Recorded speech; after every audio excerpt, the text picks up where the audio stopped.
Good evening and welcome to the Minions of the Zoo Saturday edition. I'm your host and keeper of the Harry Channel, and with me tonight are Minions 2, Serenity Star 13, Hello. and DrFunctional.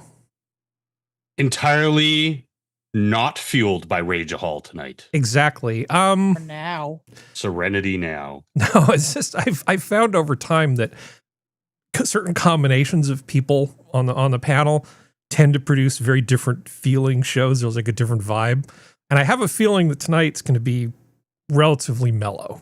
Hopefully. Depends on what your topics are, Harry. Well, there's nothing that's really like completely enraging tonight. I mean, there's nothing where I just want to kick somebody in the groin. It's all relatively you've said that before, straightforward. and then we've gone on for like 20 minutes on a topic you thought was going to be fun. Hey, you never know. You never know. So let's start with Serenity. How have you been for the last week? Good. Nothing major's been happening. Mostly just chill. Is it colder than hell there yet? Hold on. Since we have a mixed audience, I have to get the F to C calculator out. Okay. For Harry, yes. Remember, Californian. I know. If it drops Wannabe. below like 30, he's like, oh my god, it's freezing. I know. I'm actually I actually deal with the cold just fine. Come to my neck of the woods. We'll see how well you deal with cold. Anyway, we are 33 right now, which is about 0 degrees almost in Celsius. Yeah. Yeah, it's about the same here. We're gonna you're probably gonna do what we do functional, which is like Sunday will be a little bit warmer, and then Monday and Tuesday, then Monday we're gonna drop, go back up, and then have a Friday next week we're gonna bottom out because we're supposed to get down to 23 at one point during the day, which means we're getting down into the teens at night. Welcome to West Virginia. Yeah, well, the weather should be super fun for both of you. I mean, you are aware of what's about to happen, right? Yeah, the Canada's about ready to drop the proverbial weather penis down upon us, and we're going to get effed by the polar vortex. Yeah, that is snow. Yeah, the polar vortex is busy doing its little thing. I have some stuff on the polar vortex here. Maybe we'll get to it. Maybe we won't. West Virginia, because of the Appalachian Mountains, one of two things occurs: either it's worse than what they say it's going to be, because the Appalachian Mountains like cage it in, or the mountains like act as a buffer and stop it from all getting us, and then it just goes all the way to Pennsylvania, or it goes down to like Virginia and Kentucky and Tennessee, and West Virginia just like, we're good. Pisses everybody off. But anyway. Well, do you see this image? I could probably make it a little clearer, maybe. Let's make that embiggen that a bit. So this is what the polar vortex is doing sort of at the troposphere, down on the ground. This big wedge of high pressure has basically sort of split it in two. There's still the big stratospheric part of it, but it's got like these two big legs. One of those is at the top, and the other one's directly over both of you. So the middle of this month, there was like a dip at the beginning, and this is what it's going to look like around December 15th. So it is going to get cold for you guys. You know, I mean, you guys are just used to that sort of thing. It's not that big a deal, but better get your brass monkeys in off the lawn, because it's going to be rough. Anyway, enough about the weather.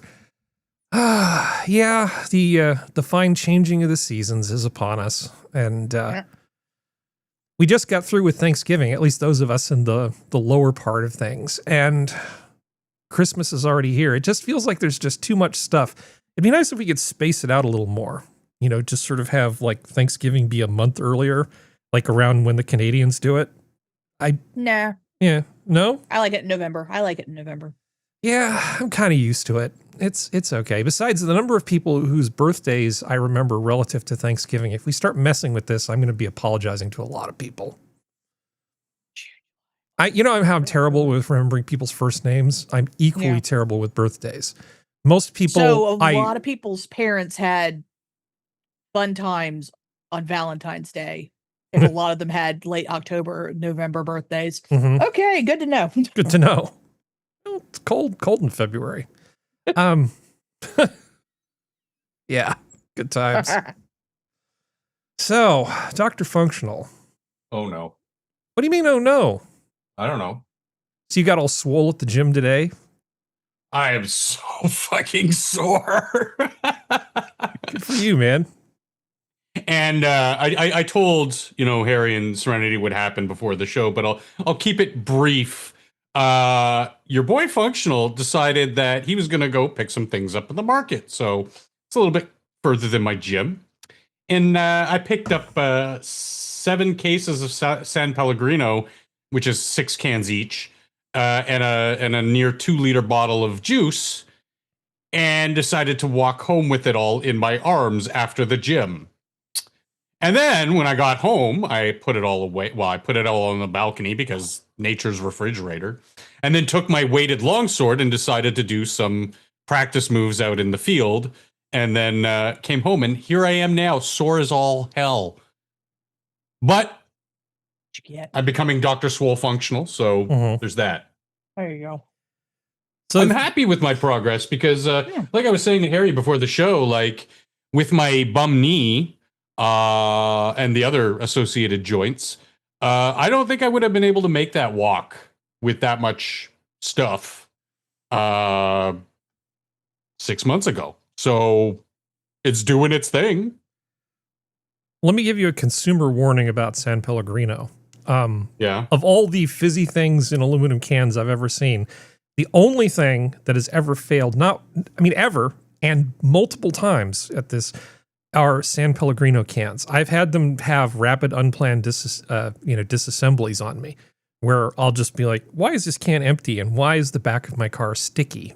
Because really? I've had it happen 3 times now, where a San Pellegrino can has decided to just sort of rupture and spew San Pellegrino all over the place and make a big mess. It's not fun.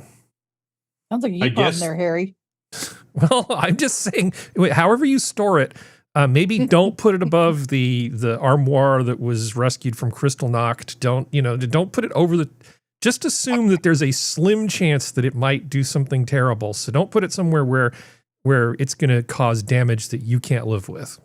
So Canadian cans are just made out of sterner stuff than those Californian cans.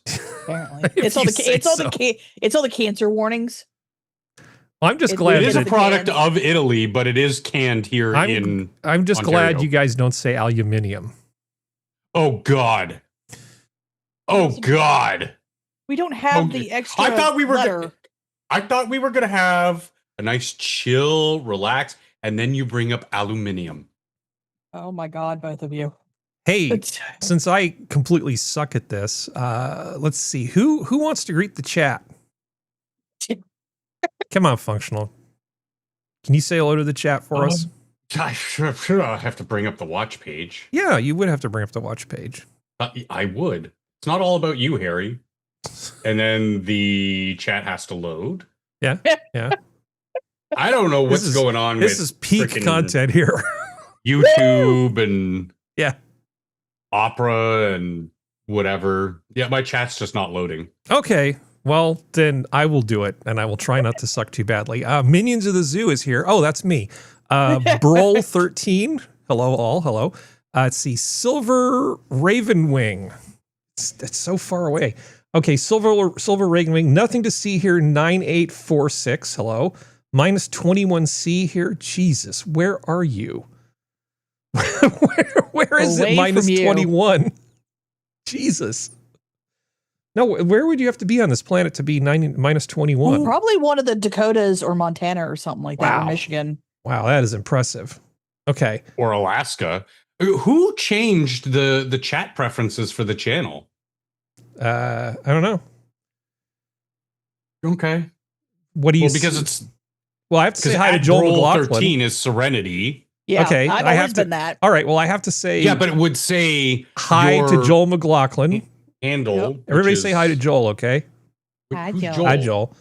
Okay, and then let's see. Red scored 89-ish. Excellent. I suck at this. We need Skep back as soon as possible because I cannot pronounce things.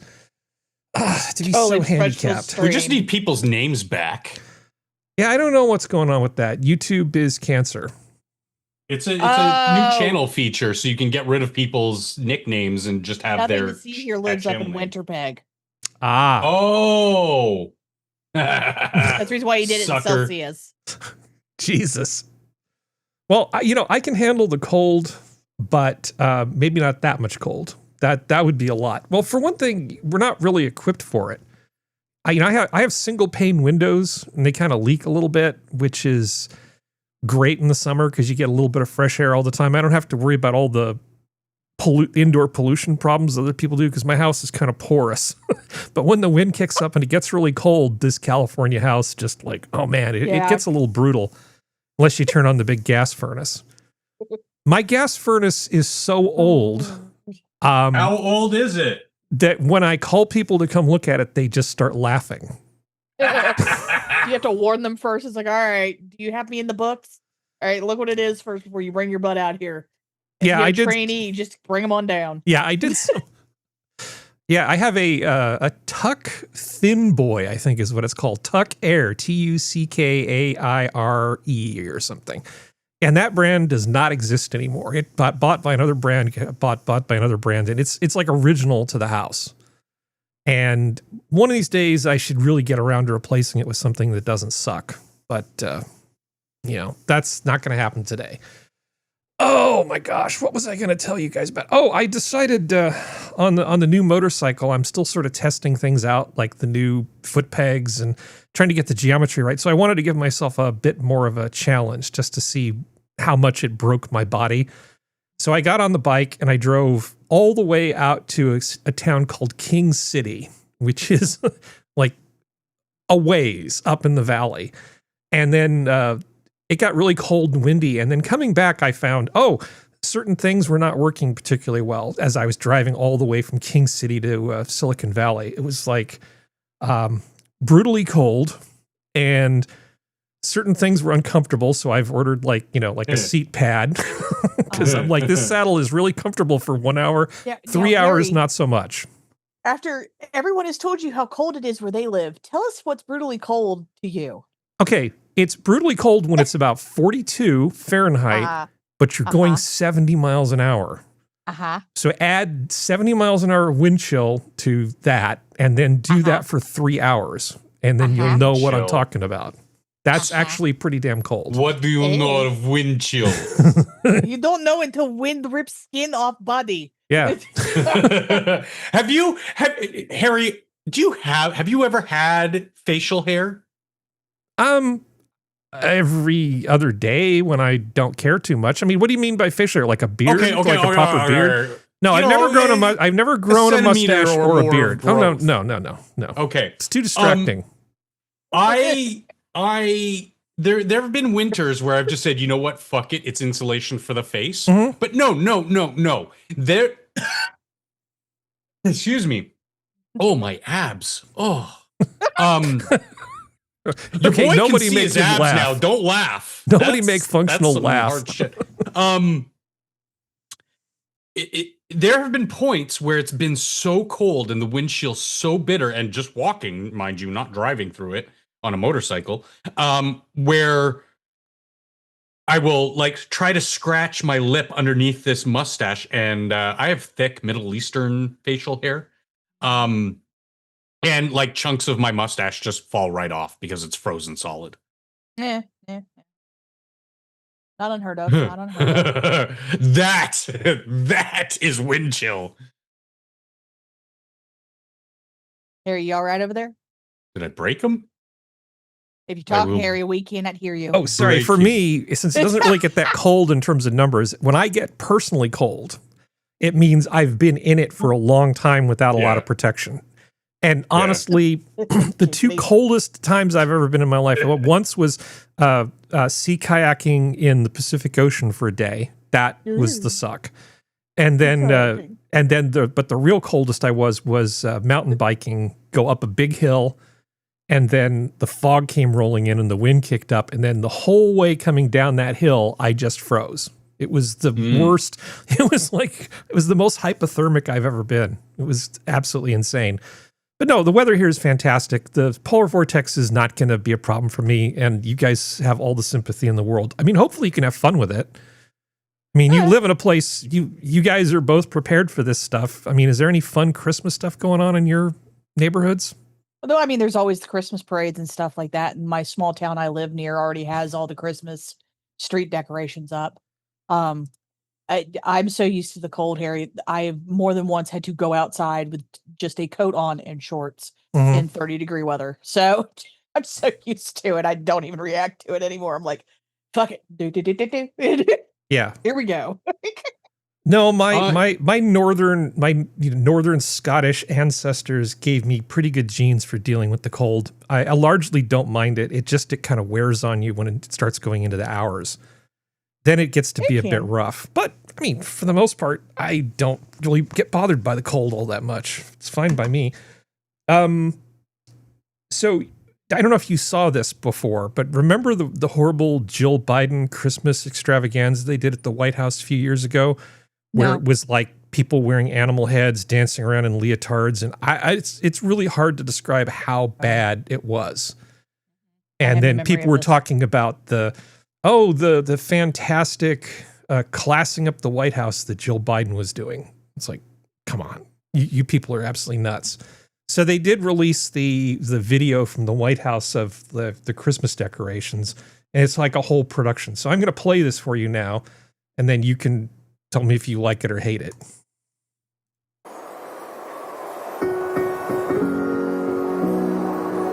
I don't think the White House is going to copy strike me. You'd be amazed. That could happen. I'll kill the sound a little bit here.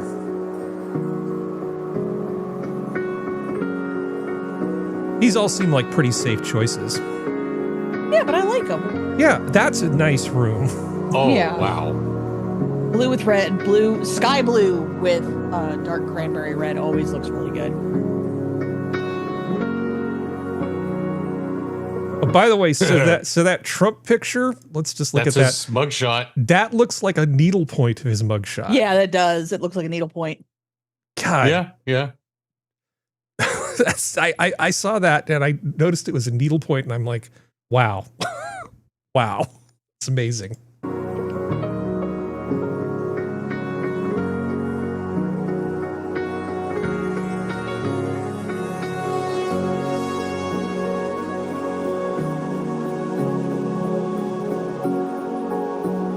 Little tiny White House. Oh, cool. Oh, I like that. That's a really good nativity. Ooh, the dark red poinsettias are always really pretty. I really feel like Melania and her team really knocked it out of the park. She who she picks to help her like come up with the designs for Christmas for the White House are always really good. Like they have a touch of older like European style, but they still are like very Americana in their own way. They always look really, really good. Well, let me see if I can find that abomination that Jill Biden did. Have to. Here we have lots of, Christmas markets and blah, blah, blah. Yeah. But Hey, unlike, was it France, who just had another 10 cars plow through their Christmas market, all we get is a simple transit employee stabbing another person, and then the other person coming back with a knife and stabbing the transit employee. Oh, Merry True Christmas. story. That happened today. Since our lovely communist mayor, we had one first, New York, fuck you, decided to rename Dundas Square to Sankofa Square because, why keep the name of somebody who had slaves but later helped abolish slavery with the people who actually captured people and sold slaves? Let's just rename them to those people. They renamed the associated subway station. Are you ready? Are you ready for this? Ready. Timu subway station. Yeah, Timu. that's the company. What is wrong TMU, with these fucking retards? Is it like T''MU? No, it's No. TMU. They didn't company. even have enough money for the E. They couldn't buy a vowel. No. Jesus. They're Hummel. retarded fucking communists, Harry. And Jesus. I don't want to get us I don't want to get us in trouble, but they're not Canadians. Just like the TTC, Toronto Transit Commission, subway employee who stabbed the person was a, let's say, how can I put this? A melanated immigrant. There you go. And you know what? If a transit employee stabbed me, yeah, I would go home, grab a knife, come back, and stab her in the eye. You know.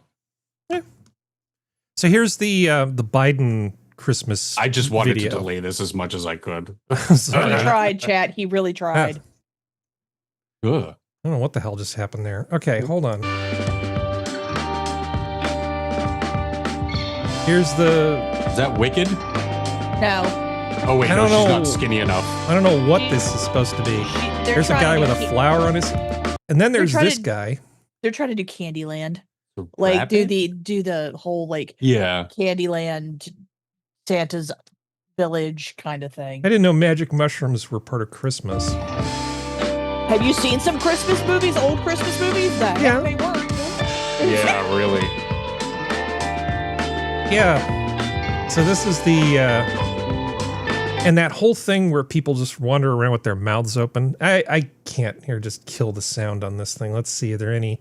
Oh yeah, it's probably a more jazzed up version of the Nutcracker is probably what it's supposed to be. Looks somebody like a needs to get their minstrel nuts version. cracked. It does. There's like a Like guy with a flower on his head. Yeah, I think it's a guy. He is a flower. Well, then it's a more well, to take the kinder route. It's the more minstrel version of the Nutcracker. Mhm. Yeah. That's the sugar, And- because the first girl I think is supposed to be the Sugar Plum Fairy because of how she's dressed. The girl in the blue dress is supposed to be the little girl who finds the Nutcracker. There's the Nutcracker, who's apparently a girl. They have flower.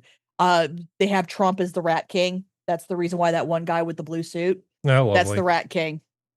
So that's what they're trying to say. Lovely, lovely.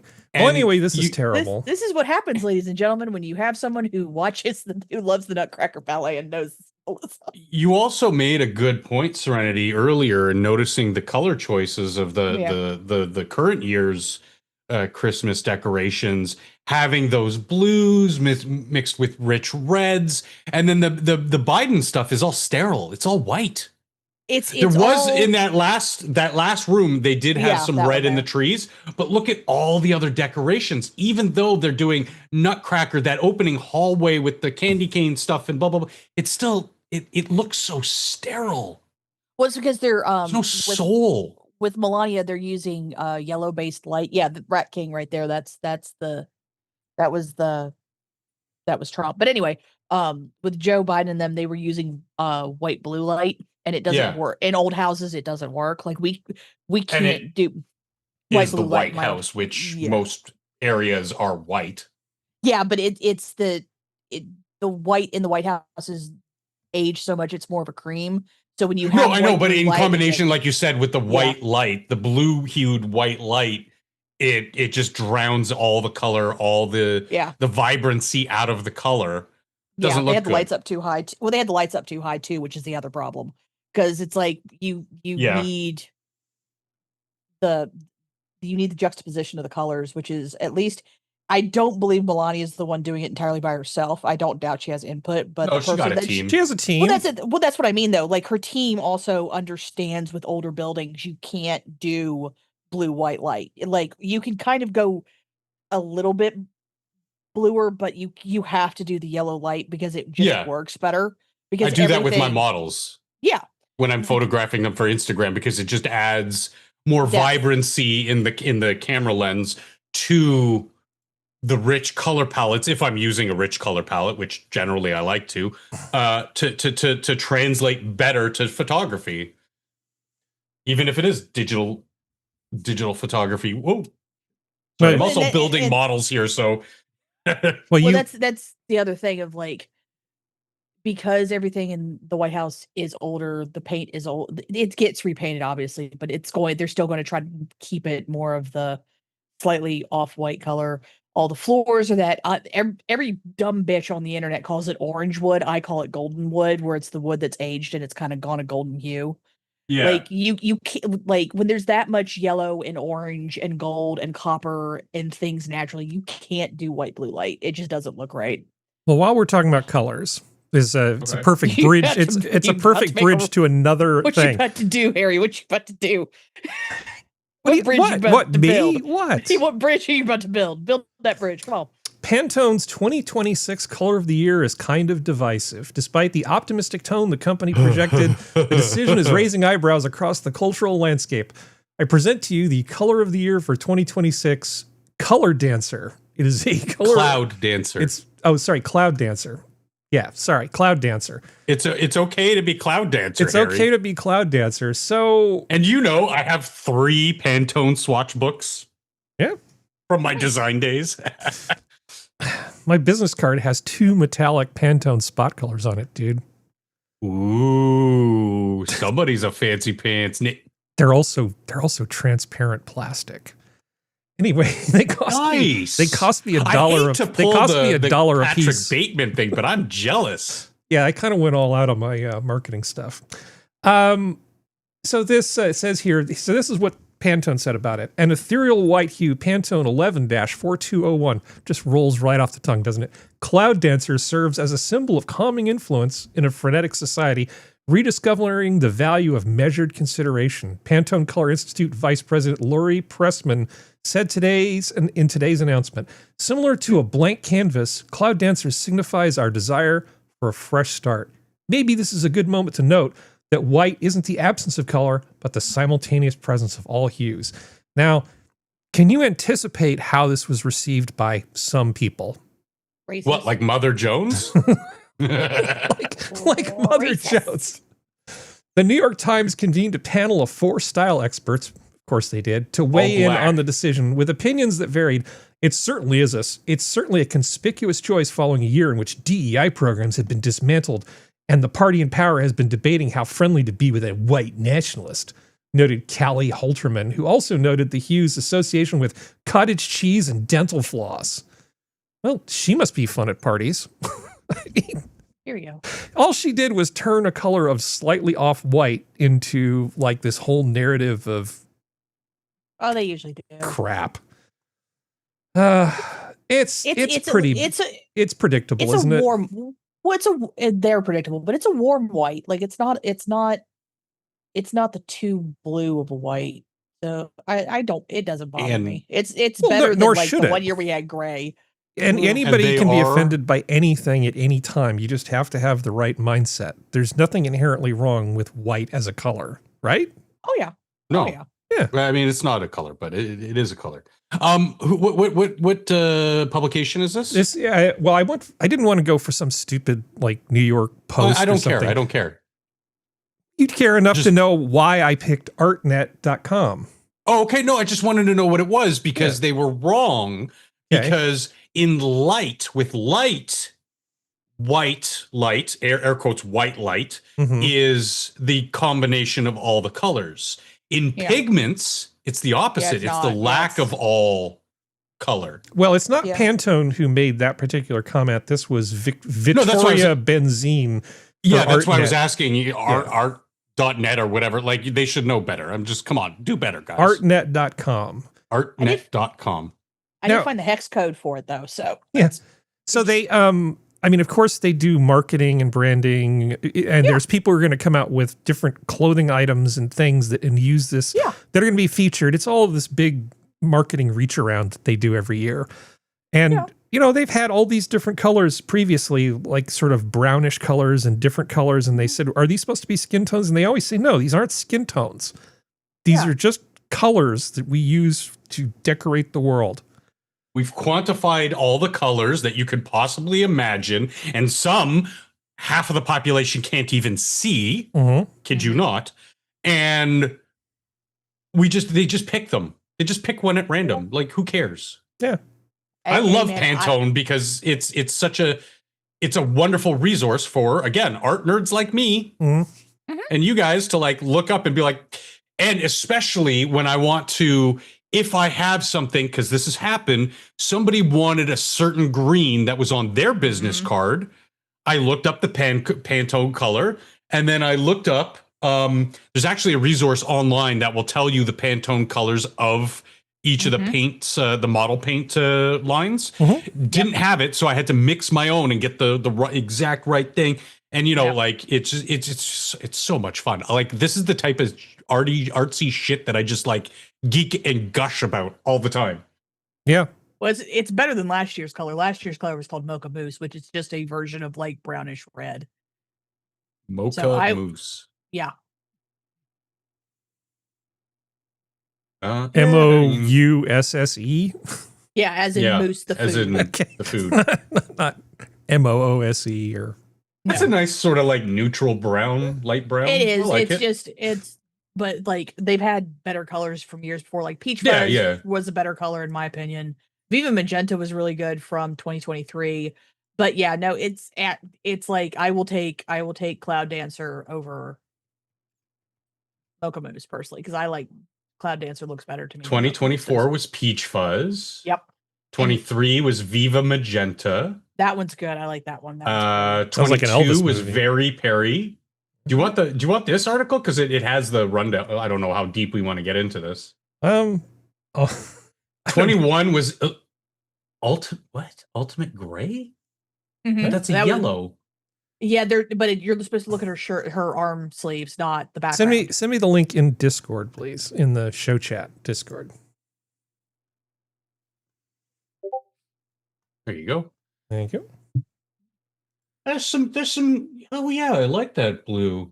Yeah, classic blue's beautiful. Violet. They have some really nice colors. Yeah, Pantone comes up with. But some of course, nice it's always subjective, right? Oh yeah. Like you said, it's a marketing strategy. It's Yeah, Mocha Mousse. Yep. There's Mocha Mousse. Mocha Mousse would be good as a couch color. Peach Fuzz. Hopefully, Viva Magenta is not a skin color. That would be hard to pull off. Very Perry's beautiful too. Yeah. There's Ultimate Gray, which is, or wait, not their joint. I get it. Yeah. Illuminating and Ultimate Gray. Okay, because I looked at it and I thought, wait, that's yellow. Yeah. They're joint colors of the year. Yeah. Yellow and gray. They'll do that sometimes. It's rare, but they'll do that sometimes. Excellent. Classic blue's beautiful. Yep. The reason why it's classic.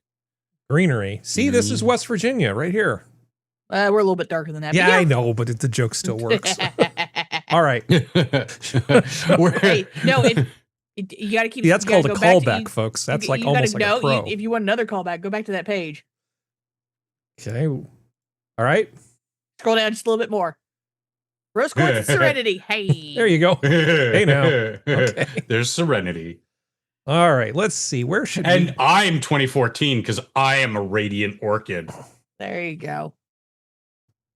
Okay. So, a little bit of excitement came to California this week, and it came in the form of an alert coming through on my phone from the seismic network saying that a major earthquake had occurred. Well, and that I might feel it soon. That the waves are coming my way. This is the first time I've ever received one of these. Now, turns out it was just a mistake. So somehow the USGS detection network picked up. Thought it saw a 5.9 magnitude earthquake over by Carson City, and it ended up basically spamming a fake, grab your ass message to a big chunk of northern and southern California. Now, first of all, an earthquake that big, you'd barely feel it in Silicon Valley because a long damn way away. I mean, it's a major earthquake, but yeah. So they detected an earthquake that wasn't there. And then they spammed a good chunk of California, everybody who'd basically signed up for earthquake alerts. The way it's supposed to work is powerful earthquake is detected. It doesn't travel at the speed of light. So you could just use the phone network to give people a heads up, hey, it's going to shake soon. You should take cover. So getting one of these messages and having it turn out to be nothing was a little disturbing. Because the pucker factor is definitely there. It didn't say how far away it was or anything else. It just said, you're about to get hit by an earthquake and you're going to feel it. Not their proudest moment, in my opinion, because they sent the pucker up message to like millions of people. I view this as being suboptimal, but it's suboptimal, but at the same time, it's like kind of I'm okay with them being wrong. Yeah, well, it feels like they're beta testing on us. Yeah, it's like, all right, let's see if, all right, everyone at Stanford and everywhere else, let's test and see how humans react. Let's just give them a little poke. They all run for the bomb shelters. Well, there was that message that went out in Hawaii a few years ago where they said there was an ICBM launch and that it was incoming. Yeah. Now that's way worse than this. That's a lot worse. That's way worse. Yes, but I'd still rather have false alerts than no alerts. Yeah. You know, it's funny because there's something related going on up here, Harry, where you know, we're on the Canadian Shield. For those who don't know, it's just kilometers thick of just like metals and stone, and you know, it's a plate that most of Canada, especially on the east side of Canada, sits on. And so we don't get a lot of natural disasters, but occasionally, you know, we kind of get tipped around and bumped around, and we do get earthquakes up here. Mm-hmm. And it's funny because a lot of the older buildings aren't earthquake proof. And so what they're doing to Parliament in Ottawa is they've blasted around Parliament. So it looks like they're building like some dystopian fortress to house and this is my conspiracy theory because I don't think that that's too far off the money, but they're also earthquake proofing it by, this is the cool thing, they have to get under the already built structure and then put those things that are all over California in the big buildings to like, you know, the shock absorbers. Mm-hmm. And it's really cool because I did a whole thing this week learning about what was going on because it's costing us, the taxpayer, like $70 million. Are you? Did you lie? Oh, okay. No, I just said, I am. So, I mean, we don't have earthquake detection up here. We just sort of, hey, wait a minute, is the building moving? Oh, okay. Yeah. I mean, I'm same here. Same here. It's just like, did we feel anybody dead? Any mines? How far down does the tectonic plate go? Because are you on the Canadian Shield? I don't think I am. I think because of how the mountains are, we feel it, but I don't think I am. Yeah, the part of the country sort of to the east of the Mississippi, it's almost like a huge slab of rock that just rings like a drum. So when the new Madrid fault doesn't go down. Kicked off, it's a different. It's more on the west side of Lake Superior. It goes down a little bit, but not much. It's like all of eastern Canada, Ontario, northern parts of Manitoba, and then we feel the aftershocks that are usually further out. Yeah. And then, but so that's about the extent of it. Yeah. And up here, like we can get bumped and bounced around, but like the earth isn't gonna like swallow us whole, and we're not gonna have volcanoes erupting. And unlike Mr. Who lives in Ring of Fire. Yeah, right. Or Sora, God love her. She's both of you. Not too far off. Yep. Yeah, the West Coast is nothing but a ticking time bomb waiting to go off. Pretty much. So, I assume planet's gonna blow up, and I'm just gonna be launched into space on the Canadian Shield. Yeah. It'll be a de facto space arc. It'll be fine. There you go. So, I assume none of you have any particular issues with Halle Berry. She decided to have an opinion. No, I don't and care. Actors really shouldn't have opinions for the most part. They're not very good at it. I mean, I sat through all of Catwoman. That's how devoted I am. I made it through the whole movie without just rage quitting and stopping. And I feel sure you did. I feel like that means I've given her all the support she deserves and then some. There you go. But she made a statement. Oh, Lord. Halle Berry stuns crowd by criticizing Gavin Newsom, saying he probably shouldn't be our next president. Well, so far, so good. So good. But the reason why is because he basically vetoed some bill that would give lots of gibs to women experiencing menopause. Oh, fuck that. No. Yeah. So it says Gavin Newsom has overlooked women and devalued half the population. I mean, it's a thing that touches every single person one way or another. I mean, you've got it or you know somebody's got it. It's terrible and, whatever, right? But the point is, what does the government have to do with any of this? Yeah. I mean, well, it's like, what is the government supposed to do? Like it's kind of like, We're going to go into a little bit of women's issues here, so everybody just stay with me since I know most of the chat is male. I brought it up because well. I trust you. I know you'll be fine. Just go. It's kind of like the issue is that you have a lot of women who it's not that they aren't in pain, but they have a little bit of a I'm in pain, so everybody has to hear about it kind of thing. Like my cycle, I have never had a problem. I have never had debilitating pain. I have never had debilitating headaches. Occasionally I will have kind of a sucky headache. Occasionally I will have cramps, but I have never had bad ones. My stuff is very short. It's like 3 to 4 days, if that, and I'm done. And you're made of sterner stuff, so you're not the type to just bitch and piss and moan, even if it did. Now, to be fair, there are women who I do know, like, there were some that, like, it is debilitating, and they should be be able to get the help they need. But it's like, menopause for women in my family hasn't been too bad either. And it's like anything, like, menopause is bad, especially for women who have PCOS, the actual have PCOS and endometriosis. Like, both the cycle, both peri and then menopause and all that kind of stuff is horrible for them. You are not the majority of the female population. And that is what needs, because that's the problem that's kind of happened now, is that every little thing is, oh, well, I'm uncomfortable. Oh, I don't like the fact that I'm uncomfortable. And it's like, I understand, sweetheart, but the world can't stop because you're uncomfortable. If you're if you're truly like debilitating pain, cannot stand up, cannot move, absolutely you should get any help you need. But menopause has been happening to women for millennia. You were not the first to go through it. You were better off than pretty much every woman 60 years ago and prior, because you actually have painkillers. Well, most of them died before they reached it in the past. No, that's the thing, though, is like, if you actually look at the number of the women who did make it to that age, those women still made it through because it usually, depending on the woman, it can start in your mid-30s. Perry does. But anyway, but still, there was still a large enough population of women that went through it that it's kind of like the women who do the stupid crap that it always makes me mad, because it's like, you're not helping our part of the species, you morons. Where they make everything about, well, I'm on this part of my cycle. I don't fucking care. If you can't act like an adult and keep yourself controlled, you need to either remove yourself from the situation or you need to sit down and shut up. Just because you're in this part of the cycle doesn't mean you get to treat anybody like crap. Doesn't mean you get to be derogatory.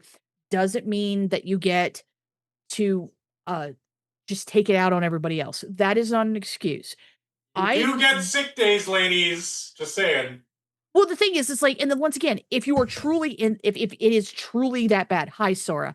If it is truly that bad, there is, down here in the States, I don't know about Canada, there are a lot of places where you can actually, like, if it is if you get medical proof that it is that bad, they will give you the time you need, or you can bring your heating pad or whatever to help take care of that. Most workplaces try to help with that because a good portion of the workforce is female. So they're not going to turn their back on you. It's just, there's a lot of women, and I'm sure Sora's run into them too, of women who make it like, well, I'm on, it's all about them. What's the fucking luteal cycle? I'm on the luteal part of my cycle, which means I like all med now or something like that. And it's because I'm horny, and I'm like, okay. It's the new zodiac. Yeah, basically. It's like, that's not an excuse. It can help explain some things. Like, I know I track mine anyway, but I know where I am in my cycle if I start thinking everybody hates me.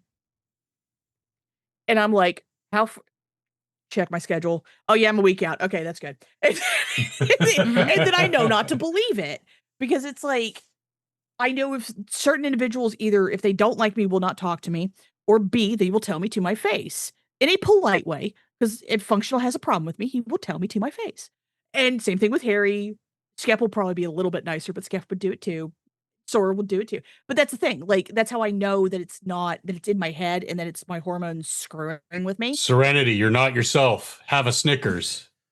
Dude, But I don't want the government. Like, don't even care. I don't want the government giving people Snickers because of menopause. It's a. But if it's a medical problem, treat it the same way as all other medical problems, like testicular torsion. Doesn't affect most men. When it happens, you're going to need a doctor, and it's handled like any other medical. We don't need to have special Senate Day of Testicular Torsion Awareness Day. It's the thing of, or do we? You're not the first woman if you've to go got it, through you this. feel like you need it. Yeah, I know. It's like you're not the first woman to go through this. Yeah. You have medical things now. You have medical things now that you can use. Midol is amazing. But like you said, most companies are receptive to, and you know what? Like, let's not mince words, but a lot of women gravitate to office type positions. Yeah, where it's not going to impact your job to do some of the things that ladies with more severe periods have to go through. Heating pads, water bottles, blah, blah, blah, blah, blah, all that shebang. I grew up with 5 women. I know all about it. It doesn't faze me. It's still gross as hell, and I don't trust anything that bleeds for 5 days and doesn't die. But getting past that, and so when I say, jovially, like, yeah, that's what sick days are for. Well, yeah, but if you are a woman in a different field that it would impact your job, then yeah, like Harry says, like what men have to do when they do get things like testicular torsion or whatever, you use a sick day.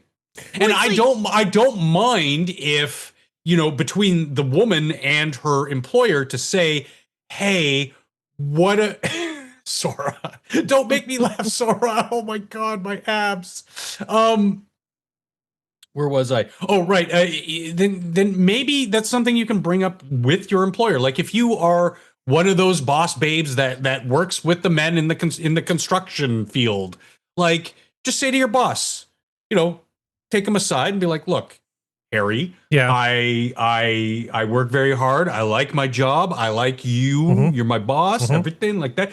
But just between you and me, I got a little bit of problem with the plumbing. It takes a lot out of me. Do you think in my contract I can have 3 extra sick days a year? I'm sure they would be, yeah, sure, no problem. Yeah. But it's take $1,000 off your base pay. I agree, Harry. Like, it shouldn't be a governmental thing. No. This is not something that there should be protections, kind of like FMLA, to a point, but it's only for the ones who go through the really bad stuff, like really bad. Like, you have endometriosis and PCOS on top of each other. Yeah. And it's debilitating. Like legitimately debilitating. Diagnosable conditions, yes, that are debilitating that most people understand. Okay, yes. What's like my mother, my mom doesn't care if I talk about this. My mother has endometriosis. My mother went through all of that and she still held a job down. She still very rarely missed sick days. It's like, it's not fun, but every human being that has ever existed goes through something horrible, either mentally, physically, or both, in their lifetime, and they still have to get the job done. And this is not like it was in the old days when it would be like you had to hold your child as they died in your arms, and the next day you had to go back out to the field to get the wheat to make sure your other children didn't die. Yeah, and show up early. It's not to that point. Yeah. Medical advancements are wonderful. Yeah, and technological advancements. But that's the thing, is like everybody wants to have these special allowances because, I'm not comfy. Yeah, okay? I think it's a mindset thing where people think, I think you should take money at gunpoint from other people so that the government can give me things so I can feel cared for.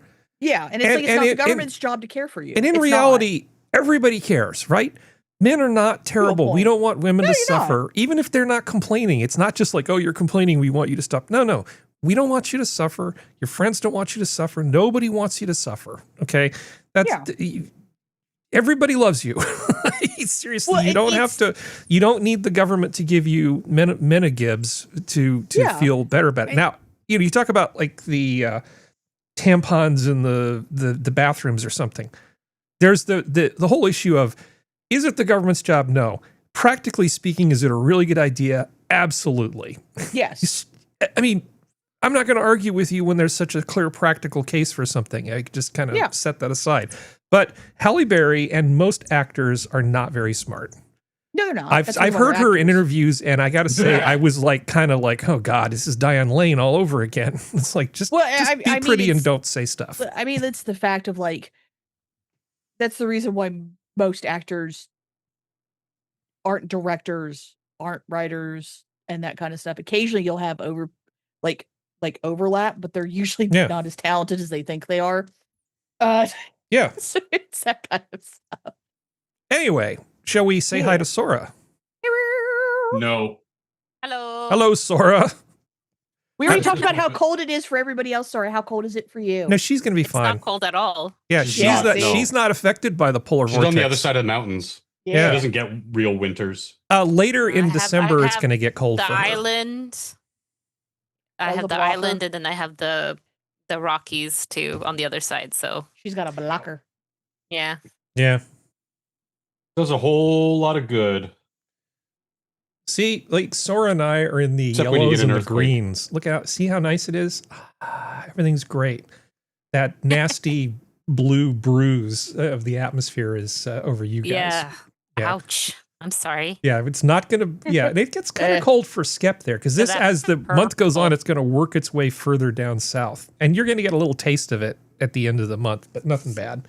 Well, I mean, like, we're used to getting this cold. Like I've said a few times, we can get 114 in the summer, negative 14 in the winter. Nah. Yeah, we lived through the ice storm of 2002, 2004, whatever the hell that was. I mean, functionally, you're also old enough to remember the freaking blizzard of '94. Oh yeah, that was 6 feet of snow overnight. Famously, our mayor Mel Assman, he gets a lot of flack for this, but it was definitely needed. He called in the Canadian military to help, as he should have, because that was a huge blizzard. But of course, the other side of the aisle was like, "Oh, you called in the military."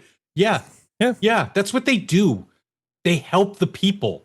Okay, you gave me another segue, so I'm going to move us to the next story. But first, a quick palate cleanser. So whoever's running the social media account for the Department of Homeland Security really is doing a fantastic job. I present to you a bunch of Ice Ages dressed up for Christmas with their Santa hats on and Christmas lights with the caption, "You're going ho, ho, home." Nice. Oh, man. They're peak trolling. DHS is just trolling is just mwah. This is almost as good as Wendy's social media account. Yeah, I know. I mean, not much beats Wendy's social media account, but this is pretty good.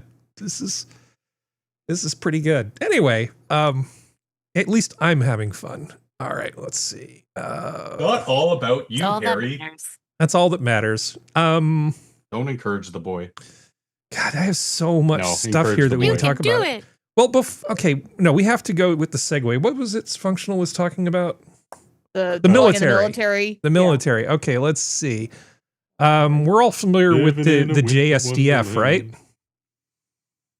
Functional was singing. Repeat that. We're all familiar with the JSD, the Japanese Self-Defense Force. Yeah. All of us who've seen certain animes probably know more about them than others. But just talking about Gate. Anyway, Japan deploys the military to counter a surge in bear attacks. Yeah. They have bear and boar attacks there all the time. What kind of bears do they have? Well, they're very polite. A little short. No, they're not. No, they're not. Workaholics. They say thank you.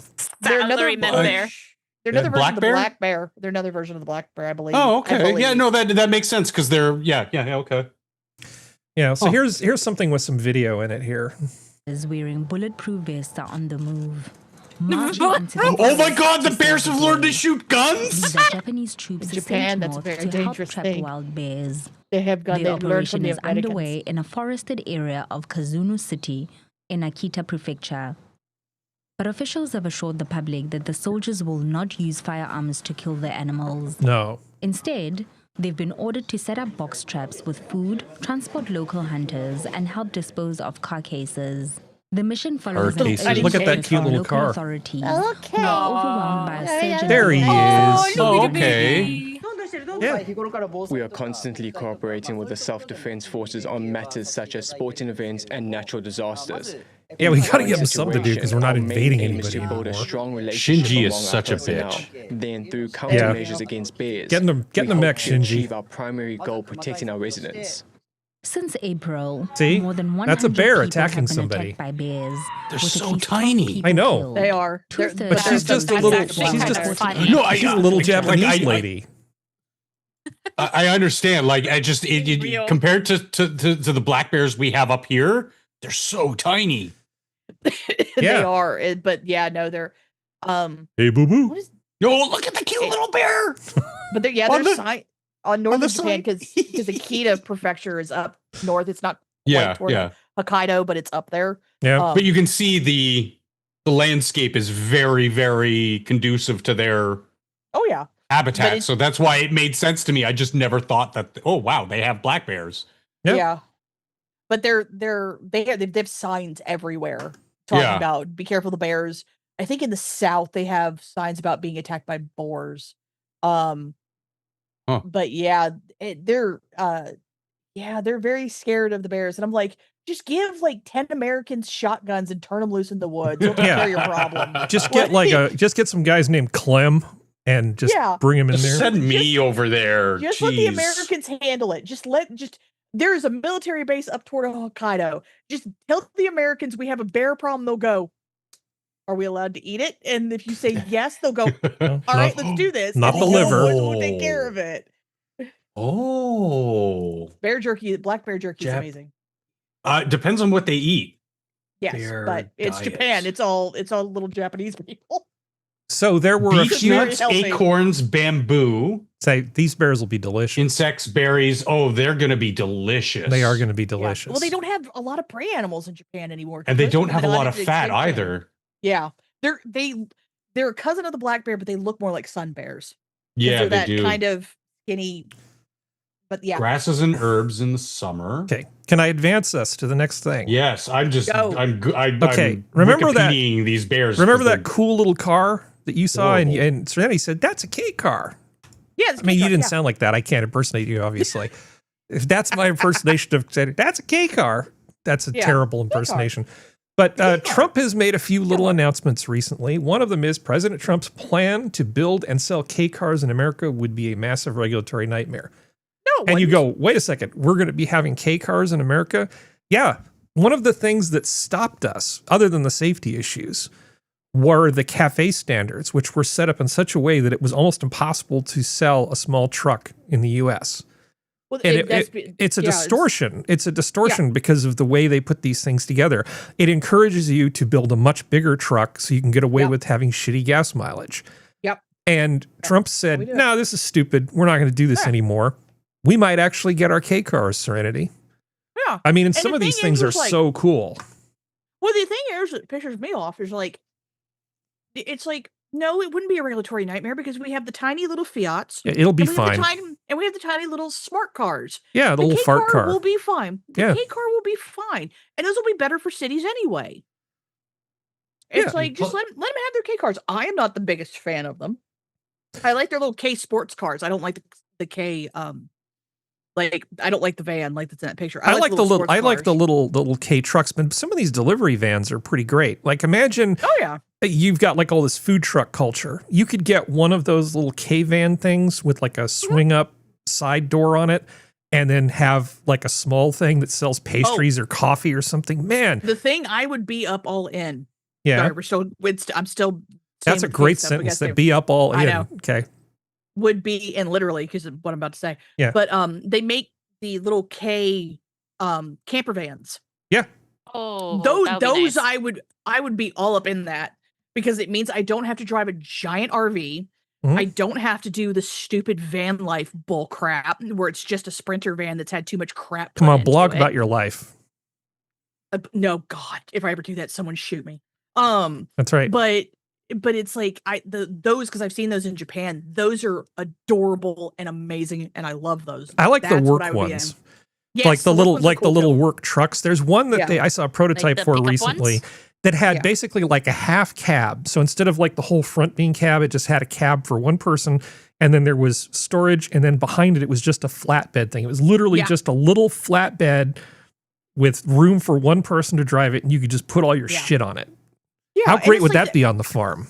And the thing is, like, those are good on farms, but they're mostly, they would be better for cities like New York and Chicago, where you're not having these giant freaking SUVs everywhere that In don't need to Toronto. be in those. Yeah, Toronto and Vancouver, but they don't need to be in the cities. They don't. We Like, you have This there's a is- local guy that I will drive against, like on the way home, on the way to work some days, and it's their landscaping company.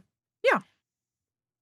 And he has one of these. It's a little red one, and it's absolutely adorable. So it's like it's a Japanese import because of how it drives. The steering wheel is on the opposite side, and it's perfect. It has basically they put up a jerry rigged, like what's it called, like trellis almost in the back. Yeah. So all the tools and stuff are hanging there, and it makes me smile every time I see it pass me. And the thing is, no one can say that these cars can't handle the snow and ice, because anyone who's seen Japan in the wintertime will tell you these tiny cars can handle snow and ice. Now they are going to have to rely on the fact that the infrastructure of the city is going to be good enough that it clears the roads a little bit, but they can handle snow and ice just perfectly fine, because Japanese up north drive these things all the time. Hokkaido. The point being, I just want the government to get the hell out of the way. Oh yeah, 100%. While they're simultaneously not doing menopause gibs, they could just not get in the way. Because most people watching this are thinking, I don't need one of those. Okay, great. But I don't want the government stopping other people from getting them who need them. Yeah. Well, it's even like small time, like mobile. There's a lot of mobile businesses that are happening now, like small time, like locksmiths. The tiny K cars would be really good for delivery drivers instead of being on e-bikes and stuff like that. They could be in the little tiny K car. Yeah, definitely a lot safer. Oh yeah, and that's like the thing of like, it's just they should be allowed. And plus, it'll do another thing, which I will absolutely love, which is it will take all of the wind out of the sails of all these little pieces of shit, like K car enthusiasts who bitch and moan on the internet. Yeah, having them shut up would just be a huge bonus. God, it would be awesome. It's like, yes. You got a K car for $10,000 and paid for it to have shipped. They're like the automotive vegans is what they are. They're just insufferable and they won't shut the hell up. It's like, and also I can tell when they've switched the engine out and tried to act like that was the engine that came with the car. I'm like, no, it didn't. Shut up. Anyway, sorry, Functional, go ahead. No, I wanted you to finish your thought. Here, Pajit would still run you over on the sidewalk because for some reason the cops don't stop them when there are dedicated bike and scooter lanes for these people, but they still ride up on the sidewalk, nearly smoking people all the time. But that wasn't my point. My point was one very rare moment where I give the Canadian government any benefit of the doubt, but in recent years, I think the last 6 or 7 years, they got out of the way and foreign manufacturers have taken up selling cars here. You got Swedish cars, you got more Japanese, smaller manufacturers, Korean cars, like just European cars galore. And they're selling them here because they got out of the regulatory way and said, you know what? You want to sell your car here? Sell your car here. Just make sure, you're buying separate thoughts to people interested in buying these cars. Just make sure that you realize that 8 months out of the year, they're going to have to be pretty rugged because they're going to have to deal with the snow and the this and this. Well, it's like my tiny Honda Fit's tires are not much larger than the wheels on a K car. And I've driven through, I don't know how much snow and ice. So like, I think it would still give people because we're Americans, we believe in the right of free mobility, like, and Canadians also believe in the right of free mobility. And it's like, it would still give people, they would be cheaper, they would take less gas, but still get a really good gas mileage. Yeah. They would give the people the ability to move around and get out of the city if they want to. Not get stabbed. Not relying on trains, because you don't know if the train is going to have issues, or if some workers are going to go on strike. This way, like it's a win-win for everybody. I hope it does happen, because I think little tiny K car factories being in the States would also be awesome too. I think it would be great. And older, great city cars, no doubt about that. The great aspect I see here personally is because Toronto and Montreal and Ottawa to a smaller extent are so the roads are so tiny. Serenity, you will plots if you see them, because we have a good less foot and a half than the average road in, say, New York City. Yeah. You know, and so to have these very, very narrow, smaller cars that can still haul stuff like the thing that Harry just showed, like, these are really good ideas. Yeah. Where, you know, in the States, fuck yeah, I want the biggest, baddest motherfucker I can fit on the road. I want to be anxious when I'm driving down the highway going, stay in the line, because if I don't, I'm going to run over a school bus full of children and kill them all and not even notice. You want to be how big of a car I want. You want to be the car that I'm afraid of when I'm on two wheels. Exactly. I want to instill fear in Harry at every opportunity. Dude, the last couple days I have seen, well, the last 3 days I've seen behavior that I've never seen before. I was in essentially the carpool lane on the bike, and 4 people passed on the shoulder on the left. Oh my God. They were like racing down the shoulder. They just decided, oh, fuck it. We'll just drive in the shoulder because there's traffic. It's all over the place. And I'd sort of reached the conclusion that I'm still moving. I don't need to lane split. I'm fine. I don't lane split unless cars aren't moving. I'm not one of those guys. Okay. Yeah. Especially on the bigger bike where it's a little wider. So I have to be, it's a little less fun trying to lane split now. So I was just being a good guy, just watching my trailing distance, suddenly see these 4 guys go blowing by me on the left. And then today I saw somebody who was driving like they were out of a video game. They were in a very expensive BMW Sport Coupe, just weaving through 3 lanes of traffic back and forth, not a blinker, like with 1 foot of clearance in front of them. It was the worst example. I can honestly say, this isn't hyperbole. Of all the times I've seen people driving like assholes, that was probably the worst I've ever seen in my whole life. In my whole 50 plus years of life, I've never seen anybody quite as brazen as that. And this is in the course of 3 days. But anyway, as somebody who's almost lost their life in a recent enough car accident, I can agree with you, Harry. Yeah. And these people should be taken off the road. Well, yeah, they should have immediately have their license suspended, their car towed. They should lose their right to drive for a while and have time to think about what they did. And that's even if they don't hurt anybody. Mm-hmm. Yes. It was that bad. But that's somebody the mentioned deterrent arm of the law. Well, somebody mentioned the idea of mobility. I think it was Serenity. So let me drag Sora into this because I think this might be most relatable to you. You guys have HOV lanes, right? Yeah. Okay. Mm-hmm. So one of the things that they were doing is in California, if you had an electric vehicle, they would let you for a few years after you buy it ride in the HOV lanes. Well, that just ended. That just ended. Oh, no. And the thing beyond that, they've actually changed stuff. It used to be that carpool hours were, I think, 6 to 9, and then 3 to 7 was when the carpool lane stuff was in effect. Well, they've decided, that wasn't working well enough where people could just do that. We need to have like a system that's annoying and hard to deal with. So they've come up with this new thing where they have fast pass, basically. So you have to have a transponder on your car, and the hours have been extended to almost all the time now. And they're putting these things up all over the place where you have to basically pay to use the HOV lane.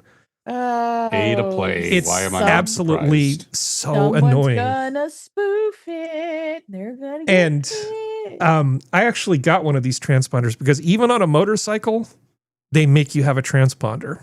Oh, that's bold, diggity. Yeah, I have to like go in, set up an account, give them $25 and my credit card, and then they mail you a transponder. And then I have to set it for basically, I'm a motorcycle, so I pretend that I have 3 people so that I don't have to pay. So I have 3 people in the car, and I have to drive around with this transponder. You lie. Yeah. You'd think they could just look at it and go, oh, look, there's a motorcycle. You just don't. Why do I need a transponder? Because bureaucracy loves bureaucracy. So they don't. So they're basically they're not actually monitoring it, because if you Yeah. can go online and just anybody buy one of these things, set it to show it's a carpool, it's a motorcycle, so you can just drive. Okay. Yeah. Well, they have cameras and license plate readers, and of course all the Obviously, Orwellian bullshit. They don't care. They just want the money. Now, people who don't have a carpool, you can choose to pay to go in the carpool lane. But as I see it, I've already spent tons of money on taxes over and over and over again, and they should be supplying the roads. And it's bad enough that you have like special lanes that only some people can use, and they use them to effect social change. Like, oh yeah, you got an electric vehicle, we'll give you a little perk. You can use the carpool lane for a few years, so that way you don't have to be out with the proles in the rightmost lanes.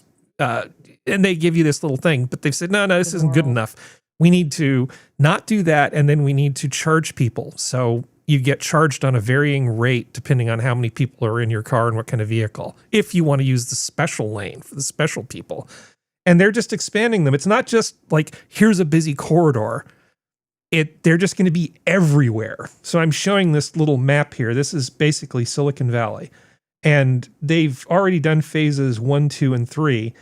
And the future phases are going to make it so that like pretty much every major freeway is going to be like pay to drive or be stuck in the lane where you go nowhere. I just hate this sort of thing. Doesn't this feel like Toronto? I mean, feel like Vancouver to you? This seems like a very Vancouver thing to do. No. No? Yeah. You don't think they're going to do this to you when they see how much money they can raise? I mean, we have the stickers. Yeah. Oh, I think it's just a matter of time. So if you have the EV sticker, I feel like the right to travel is a lot. They from time to time. From time to time, they do catch cars who have one of those stickers that is obviously a gas car, and they get ticketed. But yeah, that's about as far as it goes. I just don't feel like people should be like say, well, if you want to actually get to where you're going in your lifetime, you get to pay more to use the road. And making almost all of the freeways toll roads that are publicly owned roads is just really kind of grossly offensive to me.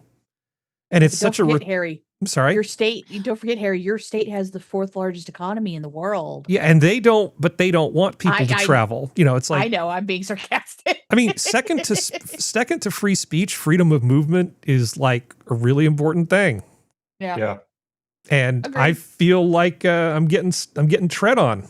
And wasn't the bill of goods that we were sold for these taxes so that we could build and maintain these roads? So I'm with you on that part for sure. Yeah, they're because remember, these carpool lanes originally were for environmental reasons as well. Yeah. Oh, you'll fewer cars. That means you'll have less traffic, but most notably, obviously, fewer cars means less emissions and blah, blah, blah, blah, blah. And even Bill Gates the other day came out and said, hey, climate change, just joking. Okay, so here's more. The Bay tolls drivers to be slapped with fresh $4.25 charge from January 1st. Cost will rise for another 4 years. So they're putting in increased bridge tolls everywhere in addition to all the other stuff. It's bad. They just want more money. They just want more money so that they can give it to people and then say, here's your government menopause kit. Don't you love us? Vote for us. Because Halle Berry said we're fine. Sorry. Okay. Does anybody want to comment on this? I said I was going to have a chill show, but this actually genuinely pisses me off. Well, we did talk about the polar vortex. Yeah. Yeah, so we did have a chill one. But okay, so like Harry, you're gonna have to tell this to someone who only has one toll road in their state. Okay. And it's probably privately owned. No, it's state owned. It's the West Virginia Turnpike. That's the one that'll get truckers killed if they don't know what they're doing on it. But anyway. Yeah. But like that's $4.25 per toll stop, right? Well, usually they only charge you in one direction. So they'll Okay. Yeah. That's what I'm asking. Okay. I don't deal with toll booths very They don't often, get you coming and going, if that's what you're asking. Yeah. Well, it's like, no, I meant like, because like the West Virginia Turnpike has three toll points on it because of how long it is, because it goes from about the center of the state to the end of the state. So it has 3 along the way. So I wasn't sure if like it was 4-5 at like a stop every 10 miles or if it was just when you get on it and that's it. Or no, I have a machine gun. Movie. Ho, ho, ho. Yeah. I love the Hans Gruber falling off the roof. Yeah. It's like I just try to avoid toll roads at all costs because I'm just like, I have no idea what's going on. Yeah. Well, our toll road was built by taxpayer dollars and then sold to a private company who collects all the money. Ooh, fun. As one does. I love government's ineptitude. So, you want a space thing? Yeah. Okay. Curiosity cracked open a big rock on Mars and revealed a big surprise. Now, one thing about Mars is there's all this old water that we find. And what happens with sulfur when it's exposed to water, it's sulfates. And so a lot of times we find sulfates on Mars. No big surprise here.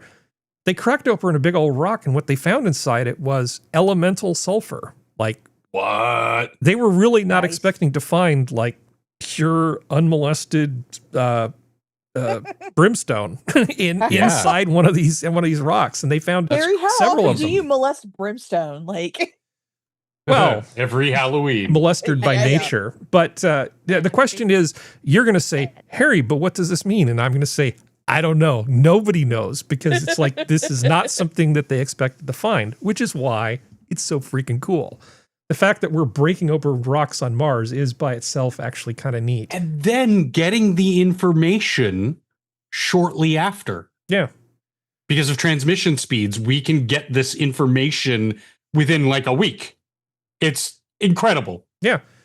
Well, they say conversely, Voyager's not going to leave the solar system get past the Oort cloud, if it could get past the Oort cloud, for like, what, 40,000 years? Like, it's crazy. Yeah. I love space. Space is cool. But, I mean, these are great pictures, but the way they broke it, I was kind of curious about it. They rolled over it with the rover, which is almost 2,000 pounds. That's so cute. They just went, they just rolled over it. Is that moment you put your foot in something and you're just like, oh God, what did I step in? And you turn No, they did it on purpose. Gold! I know, but still, it's still funny though. It's like, good stuff. Yay! But finding actual elemental sulfur is interesting, and it's going to take a while to kind of reconcile what this means. Yeah. But we're good. What? Mm. Okay, it's all right. That's somebody said, "Uh-oh." No, he was that my internet? I don't know. Yeah, it just went dead for like 20 seconds. That was your internet, sweetheart. He talked. Okay. I'm good now. Yeah. Sorry, just that's actually that's cool, because like part of the mission, the mandate of space is to do a whole bunch of weird shit with no real mandate or objective. Finding crazy shit like this, or like 3i Atlas, and going, okay, this like breaks our understandings,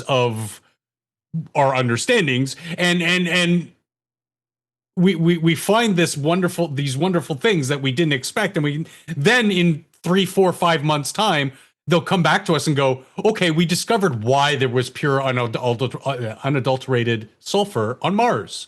And that's when the cool stuff happens. Yes. Because all the eggheads go, okay, now we got to figure out why. And I love that part of science. Yes. Especially astrophysics. So, Serenity, do you need to go? Here in a minute, yeah. Okay. Like when we crashed into that comet. All right. Or asteroid. So, this is what I call California, solving problems California style. Now, downtown Mountain View, I mean, this is completely unimportant. I'm just presenting this as an example of how stupid the California brain can be, and how smart people just come up with stupid conclusions by just having faulty logic.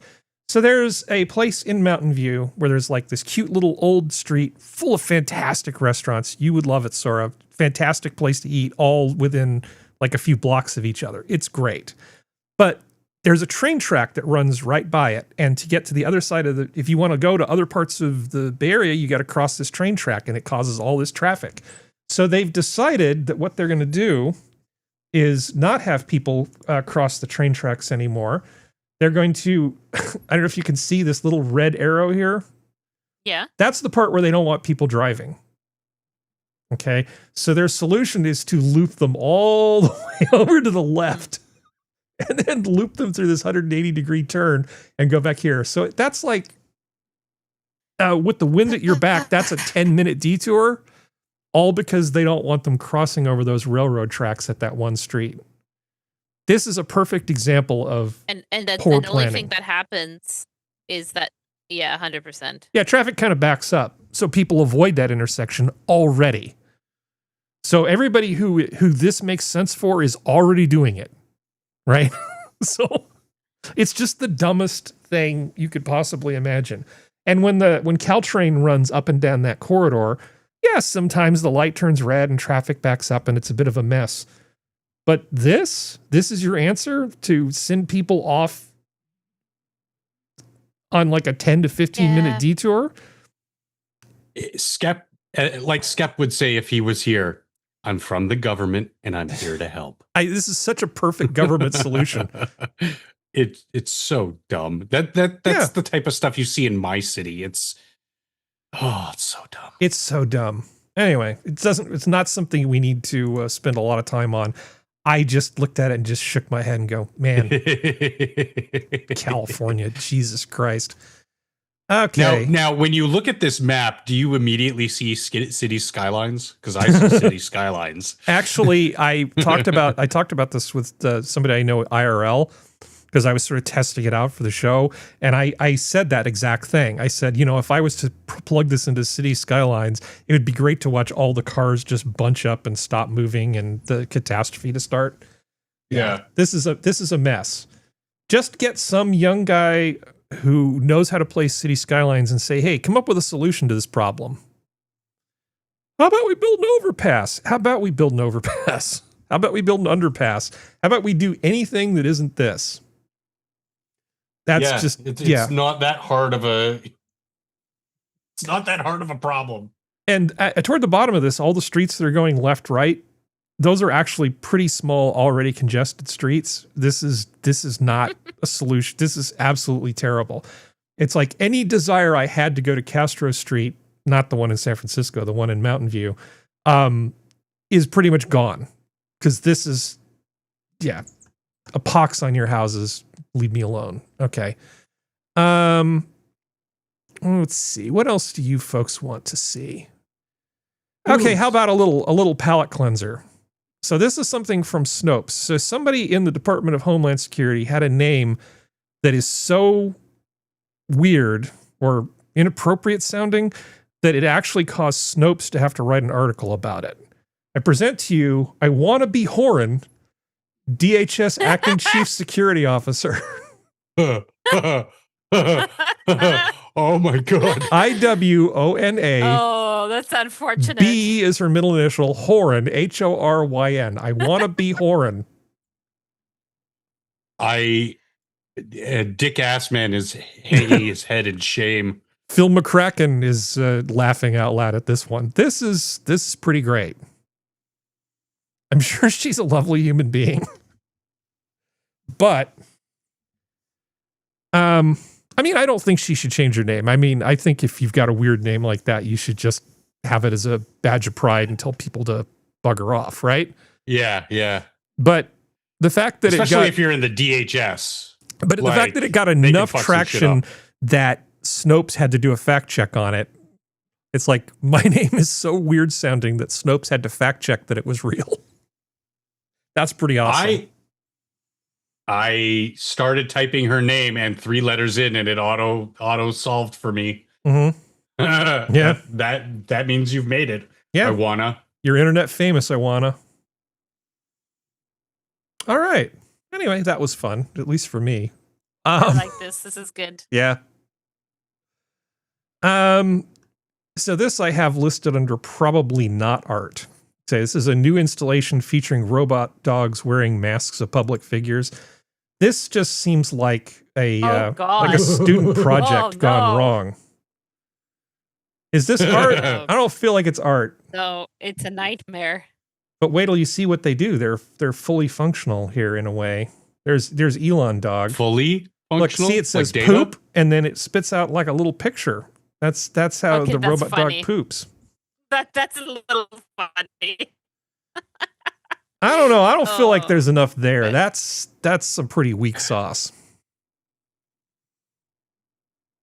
Yep, that's art. That's some pretty weak sauce. I mean, not as weak as somebody that I know IRL who, for a Master of Fine Arts degree, wrapped herself in orange chiffon and then called the outfit that she created the Flame. But, you know, I know what it's like when artists are half-assing it. And this is pretty half-ass. The worst art I have ever seen, art, very liberally calling it art. I was in New York City, and there was an installation of these two female elves, Christmas elves, dressed like Christmas elves, playing with feces, while Jolly Saint Nick was sitting on his throne watching them play in this liquid miasma lake of feces at his feet. And it suffice to say that me and my friends were horrified by this. It has been laser ingrained onto my brain, and I will never forget it as a pure and once pure and innocent 17-year-old man. I think the government should give you compensation. Yeah, I mean, you know, New York is handing out a whole bunch of free stuff. Why can't I get compensated? Modern art, folks. I agree. Reparations. So you know the Chef Reaction channel, which we both love, Functional? Yes. So here's one from them. Aww. Oh, a dog making food. It's going to be better than 90. I've really been enjoying his channel, but let's see that dog. Look at that dog. That's a proud dog. Is that the most adorable thing ever? That is a handsome dog.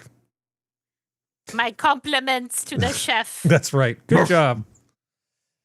Oh, yes, it's fine. I mean, okay, I'm going to save what I'm going to say for after the show because I don't want to bring people down here. All right, so where are we going with all this stuff?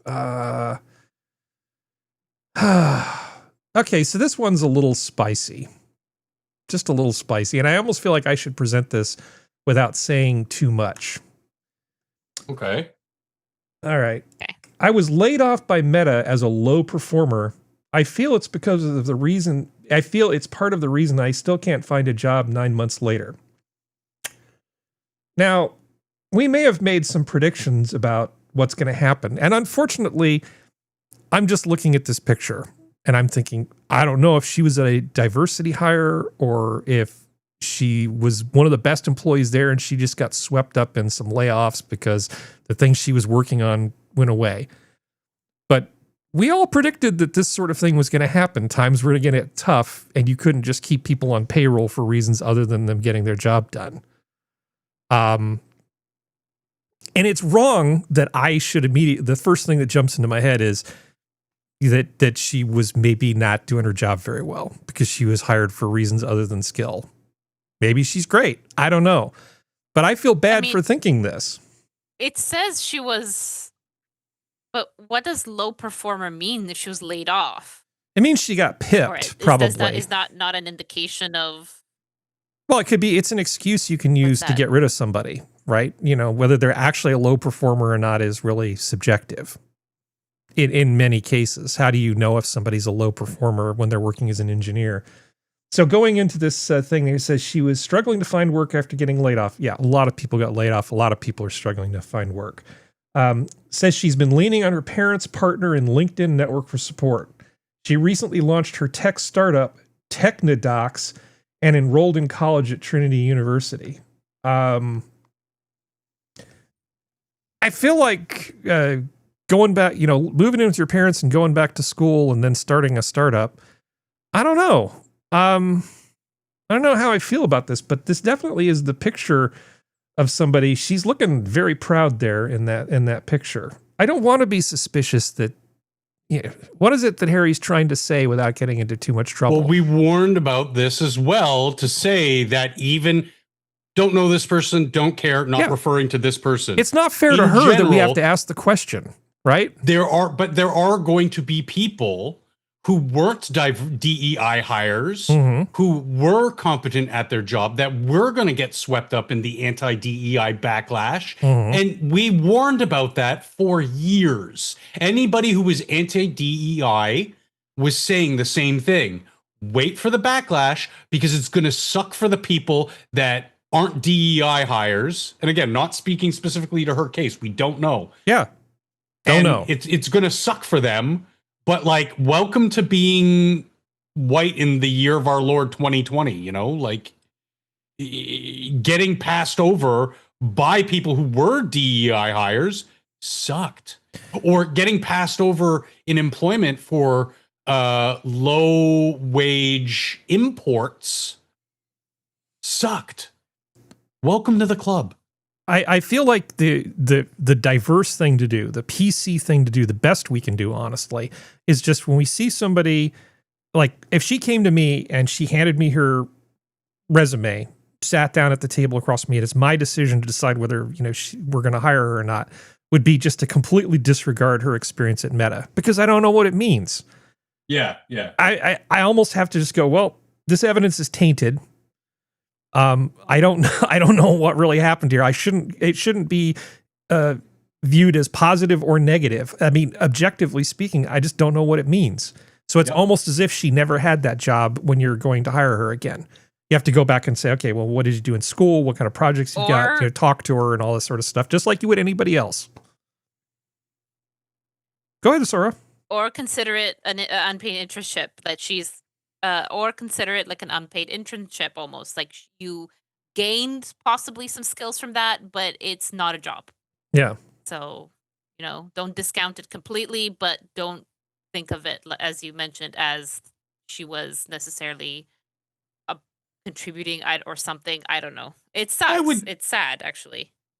Yeah, I would say a happy medium between what your two stances are.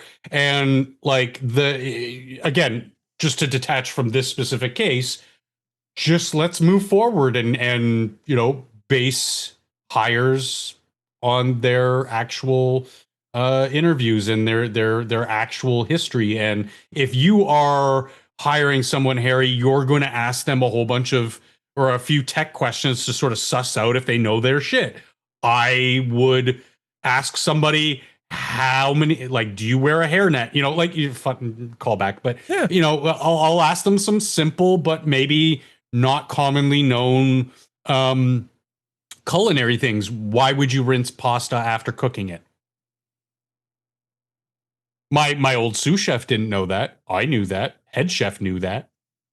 So stop the cooking. I mean, if the person sitting across from me is interviewing for a job doesn't know that, I'm not going to look too favorably on them, because that's just like a basic. And hypothetically, you know, it's a restaurant where we deal with pasta. Yeah, so you'd have pasta water you could bring in to build a sauce separately. Yeah, but in my mind, I would be like, okay, if you don't know the basics of cooking pasta, that's an immediate red flag. It's not going to disqualify you, because I do believe you can learn and teach and whatever. If they had lots of experience, but it was a burger joint or a steakhouse or whatever, sure, okay, they weren't too exposed to pasta, sure. But if you were at a noodle house or an Italian restaurant before this, Vivaldi, whatever, I'd be like, okay, that's a big red flag. You don't know how to cook pasta? What's wrong? What's the matter for you, huh? Yeah. I wasn't going to show this, but just since you brought it up. Here's all the sauces you can make from the mother sauce that you've never heard of. Espagnole or demi-glace. So I'll put the link to this in the chat. So this is another thing from Fallow, but basically he's starting with demi-glace. Isn't this what I shared with you? No, this is another one. Or maybe okay. Did we stumble across this independently? It's possible. It's a good channel. Fallow's really good for learning your basics. With the garlic. After 5 minutes, we're going to go in with our butter. Once your butter is melted. So you already saw this one. Okay. Well, yeah. Cooking. Yeah. I mean, honestly, cooking videos are just like woodworking videos. You know, it's like if it resonates for you, I look at woodworking videos and just go, crap, I wish I had more time to do woodworking. And yeah. You know, that's just some of the coolest stuff that you get to see online, or just people come up with these little hacks. And it's the blessing of the internet that we get to experience these things without having to actually go and do them. Yeah. We did not need aliens to build the pyramids. Humans are actually really damn clever. Well, some of us can be. Some of us work at Meta. Yeah, exactly. So this is a little bit of a weird aside, but I really hate modern ads because you're familiar with the whole thing about Greek thought, the whole logos, ethos, pathos thing. Yeah. Right? And I like the fact that a lot of the older ads, people sat around and said, how can we convince people that our product is better? Let's give them information about why our product is better. How do we do that without giving them an engineering degree? But car ads used to actually have useful information in them. It wasn't just drive this car, you'll look cool and you'll get laid. It was really this more car gets miles per gallon. And like this car has a limited slip differential. 400 horsepower. Or do you like being the doofus who has his wheel spinning in the mud? You don't want to be that guy. So I want to show you all-wheel drive for you lesbians who love Subarus. I want to show you an ad for a 1970 Ford pickup, for the 1970 Ford F-150, and you can see how different things are. That's a hair trigger explosive flare. And we're going to prove that the 1970 Ford pickup works like a truck, rides like a car by running a course of explosive flares. We're attaching a rod to the front wheel spindle and another to the cab. Any up or down movement of these rods will set off the hair trigger explosives. Now we're in the run. The wheel is taking the punishment of the 4x4. Suspension. Yeah. The rod explodes the Look at that flare. shit. Technologica. But the rod in the cab hasn't even touched a flare. That's because of Ford's better ideas. Twin I-beam front suspension, 2 front axles instead of 1 that step over bumps independently for a smoother car-like ride.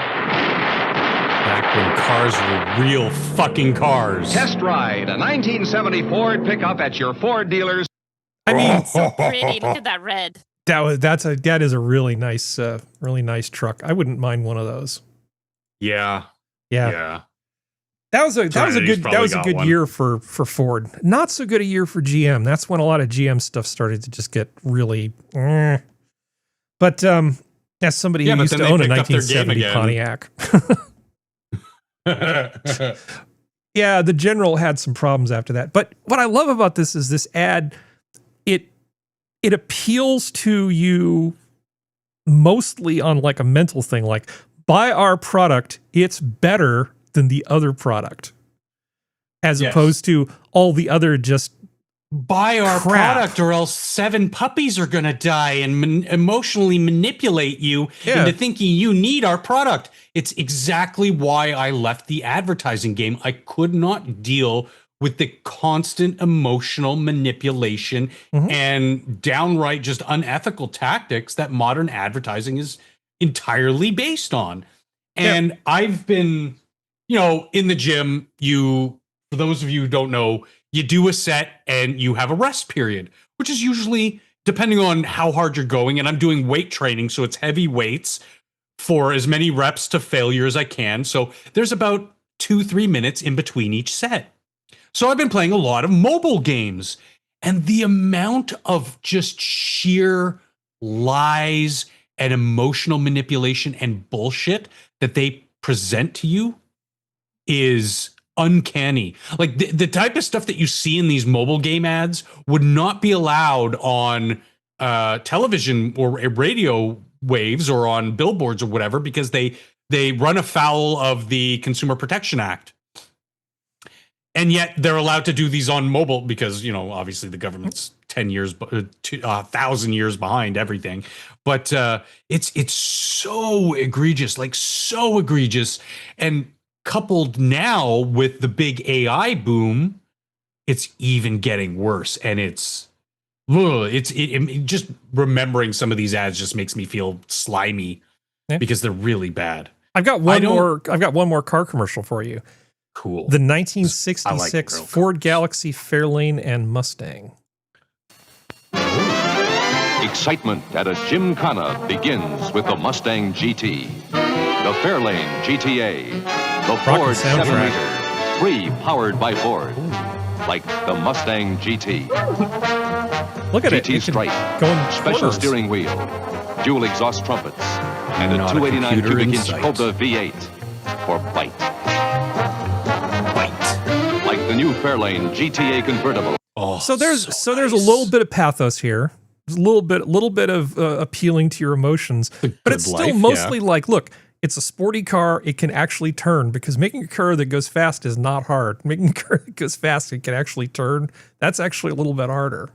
A special sport shift lets you shift manually or automatically, and the standard 390 cubic inch V8 is dropping the nuggets of the pathos in between all the functionality that they're displaying, and that still makes for good advertisement.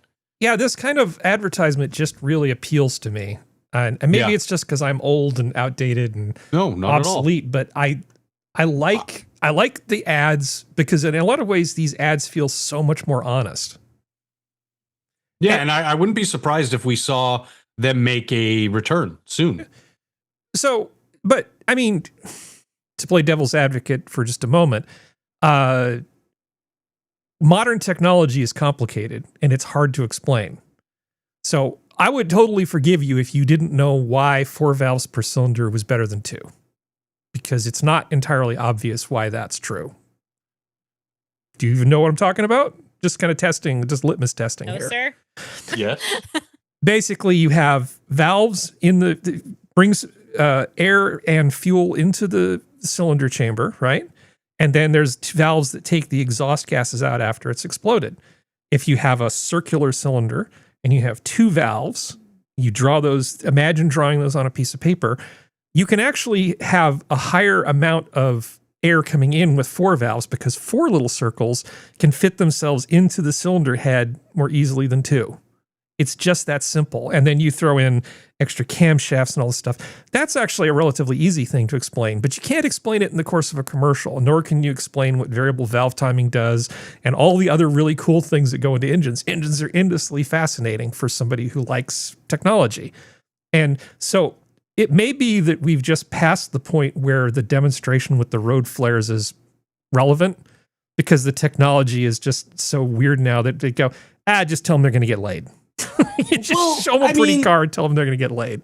Yes and no, but because they do show, they don't tell specifics of the technology, but like the auto parallel parking feature on modern cars and little gizmos like that, they'll still show you how, the newest this or that car will do that for you, or how the latest Tesla Roadster has their display in the dashboard, sort of thing. Yeah. So they can without getting too specific. I just love these old ads. Just give me an excuse to watch old ads. It's fun for me. Here's a call back to a simpler time. It was a callback to a simpler time. But I really do prefer ads that just sort of speak to your brain, like buy our product because it's better and here's why it's better. And we don't really get that anymore. Like you said, it's just it's a problem for me. But anyway, now I remember what that is. Let's see. Well, Serenity's going to come back soon, right? So we don't want to necessarily go through all the palette cleansers without her. That would be wrong. Yeah, save some. Story? Yeah, we got to save some. All right. Let's see. Gotta save that for Scap. Okay, so here's like a petty little thing. California launches online portal to report misconduct by federal agents. So you see some ICE guys doing their thing. You want to narc on ICE to the state? You can do that. And then Rob Bonta can then add it to his pile of stuff, his grievance pile, and then shake his little fist at the federal government. This feels like we're getting really petty. But it's better that this is and I hate to give one to the government, but that it's a government-run website as opposed to these Antifa types who are doing doxing campaigns and such to get otherwise legal actions that are being carried out. Yep. Into trouble. And this is a good way for, air quotes, government transparency. Mm-hmm. Even though, like you said, he's probably just going to look at the pile and be like, yeah, so what? I don't care. Well, the feds did respond to this by saying, I'm going to paraphrase, they said, well, we also have a website. If you see state officials doing things like illegally blocking ICE from doing their job and anything else that they might do that's illegal. And the difference between ours and theirs is ours actually works.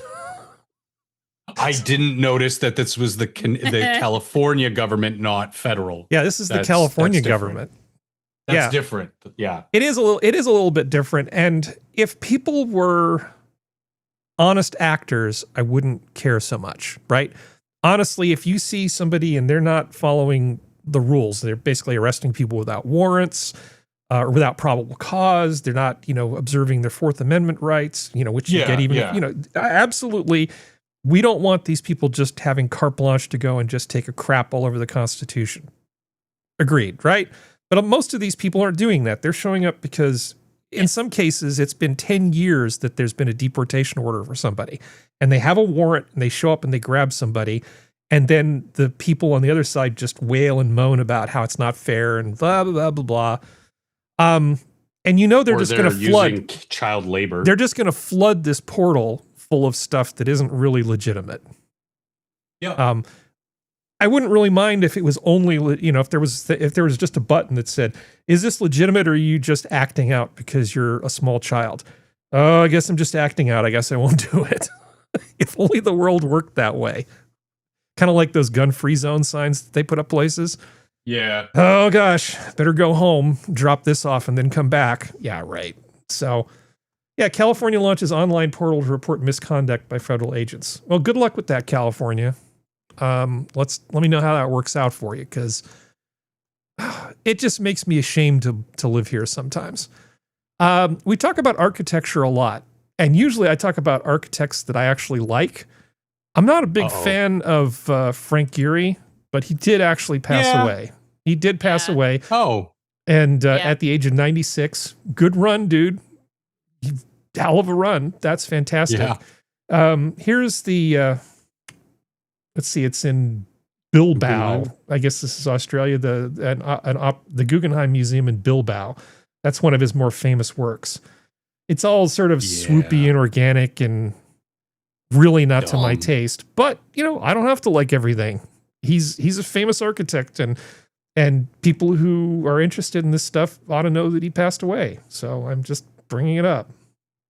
It's a thing. Opinions? I wish he had a little bit more restraint with his style. Yeah.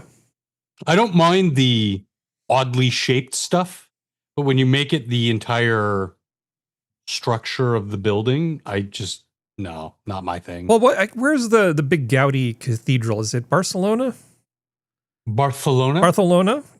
Yeah. I think so. Yeah, so in the case of that, when somebody kind of goes off the rails and they go full on Gothic, oh, you want to see Gothic? I'll show you Gothic.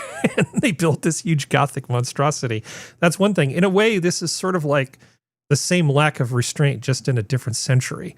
Like, your buildings are square and have right angles. I'll show you no right angles. How about this swoopy doopy curve thing that I'm going to give you? Not a fan of Frank Gehry's stuff, but he was way more successful as an architect than I am. So I figured, sorry you're dead. I mean, as much as some of your buildings annoy me, I didn't want you to actually die. But 96, that's a good run. That's okay. So good job, dude. Oh, apparently, functional. My brain kept trying to say another word. Apparently, whoa. One of Gehry's designs is going to be in Toronto. It's being built right now. It's the Forma condos. Who's a lucky boy? Formerly known as the Mervish and Gehry. Oh. So, can you send me a link in Discord? I gotta let me get those. It's the Wikipedia article, but they have a picture of it being built, so we're just gonna go with it. It works for me. Why? Just put it in show Copy. chat in Discord. Paste. Don't. Yeah. Here we go. I mean, it's such a blemish on our skyline, but it's not as bad as some of his other stuff. Yeah. But that's that one, and then apparently, because he has 3 projects that are in construction, which is there's a Guggenheim being built in Abu Dhabi, because that's where you want a Guggenheim. Of the course. Formicanos. Do you want a Guggenheim? No.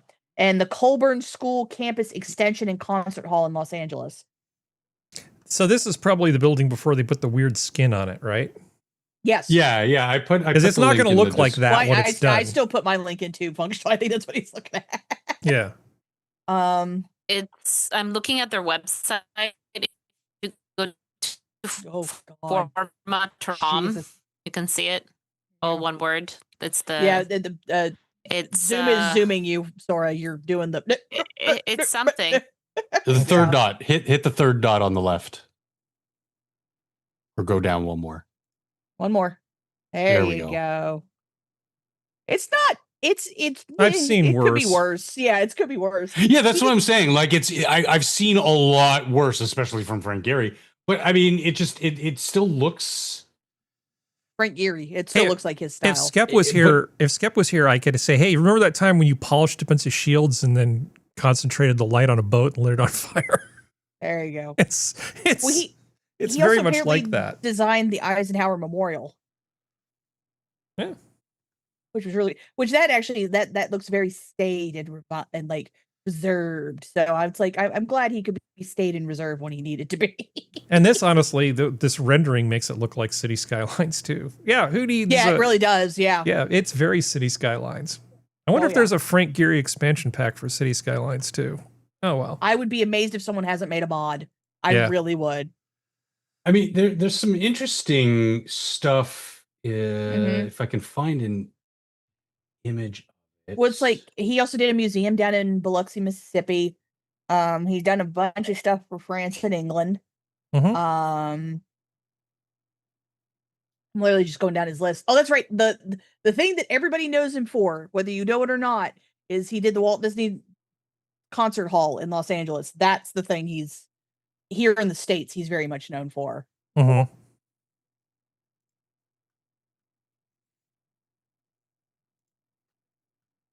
Yay. Okay. But these are buildings that are in my neck of the woods. This is not downtown Toronto, the skyline that we just saw. And you can see that some of these buildings have some panache. You know, the one on the left, it's got that superstructure of the on the outside of the balconies that kind of gives it a little, fun. I like the third one in from the left with that red stripe. And so what that is, you can't see it on this angle of the building, on the other side of the building, because those two buildings are kind of attached through the ground level. It cantilevers, I'd say 10 feet over onto a major roadway, Yonge Street in Toronto. And that level is their gym. And it's really cool. And so all these buildings, you can see the second one in from the far right, how the balconies are kind of like got that sort of wavy motion. But again, it's for function so that you can have not only sell some units with bigger balconies, but that the balconies won't always block each other from the sunlight or from shadows cast from neighboring buildings. I think that these are brilliant ideas that are practical ideas. And just looking at some of the Gehry stuff, it looks like there might be some of that incorporated in some of the odd shapes of the towers. We'll see. I'll take a look in 5 years when they're finished and built, and I'll report back. Yeah. So let me move us forward. So Serenity. Yo. So there is one channel that I look at that does tax stuff, tax advice. So let me show you this, and I've just titled this "Don't Get Tax Advice from OnlyFans." Oh, I like her. space to be able to do card-themed great. OF videos. It's a business expense. You can do anything if you use it in a video. It's a tax expense. Amaranth. Have you met with stupid CPAs whore. to confirm all Yes. this? Okay. I like go to the barn and visit my horses on stream, and then everything horse-related is also a tax expense. No, So that's not how nothing- that works, you No, dumb bitch. it's not. Your CPAs are taking Sh- your money, you dumb bitch, and you deserve it. She's also currently being investigated. As she should. As she should. Yeah. If that's her approach to Because her bookkeeping, they need to Pimp of a boyfriend look at her. But did some funny things with hiding some money. But Yeah. but the CPA does the tax professional does a Well, good what job. she just said is correct, which shouldn't be surprising since she's on OnlyFans and she's not a tax professional. I don't believe she's met with a CPA on this because the IRS and Congress, the way the law is written, it cares about where you are driving your vehicle, the actual mileage and business purpose behind that. It is not based on what you do in your car while it is parked. And for more accurate tax advice from a tax attorney, subscribe. Yeah, actually, it's a great channel. So you can fill the back of your El Camino Wait. with Jello and then put it on OnlyFans, and that's not going to make your car tax deductible. No. Okay. If they fill it with Jello, Yeah. and there's someone driving it very slowly, and she That's does a good her follow. OF while Mhm. on a private property, Mhm. so she's not in the thing, and it's driving it around. Would that be a tax write-off? Well, So okay. technically, okay. Well, you go, okay. Well, there's Harry. two different ways you can take mileage on a car. Yeah. So one is if you're just Joe person, right? And you're not, you don't have your own business. You can take deductible business mileage, but you can't use the actual commuting. So if she, okay, so she's in the El Camino full of lime jello in her amaranth outfit, and she's streaming, right? So the first place she drives to, that's basically her commute. Okay. And then if she drives to a bunch of other places, if she's making her skank tour around wherever she is, that's deductible mileage, okay, at like 33 cents a mile. But she'd also be able to make the same deduction if she just like was putting on makeup while she was driving around in it. The Jello and stuff doesn't make the whole car tax deductible. And the last trip back home, also not deductible. So the first little bit that's commuting is one thing. Now, if she had this thing and she only used it for making videos, she didn't drive it anywhere else, she never used it for anything else, as an independent business, she might be able to write it off that way.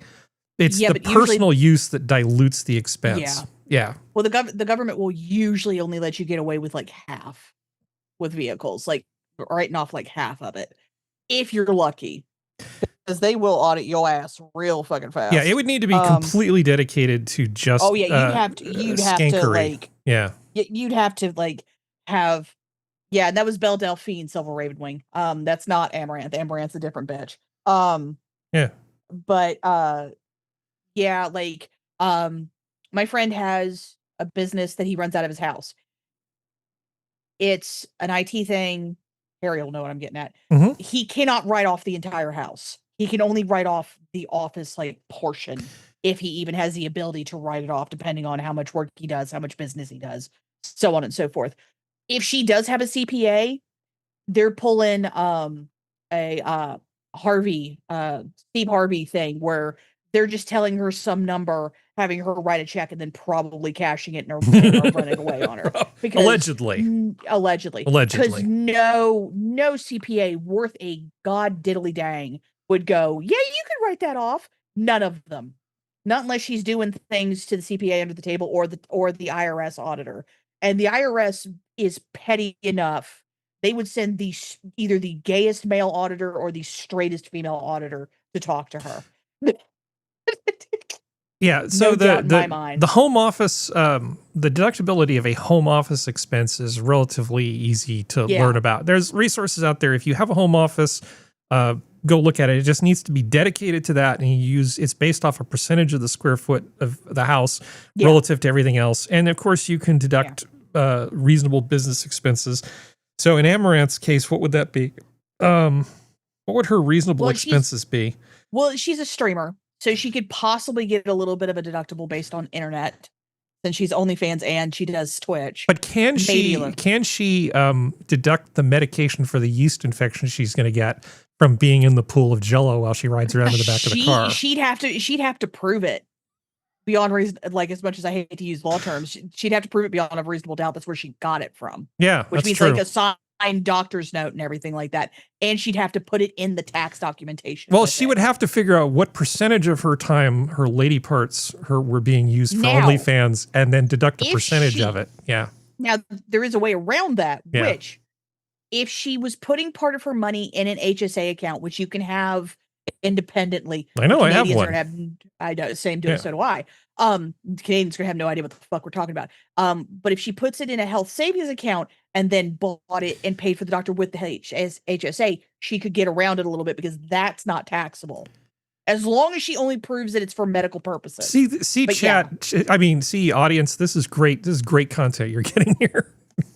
You're getting some not tax advice. Yeah. The amount of stupid, Caleb's starting to get on my nerves a little bit too. The guy that was in the video with her, because he's just letting anybody on now, and I'm like, don't give the politician a platform. Wait, who are we talking about? What?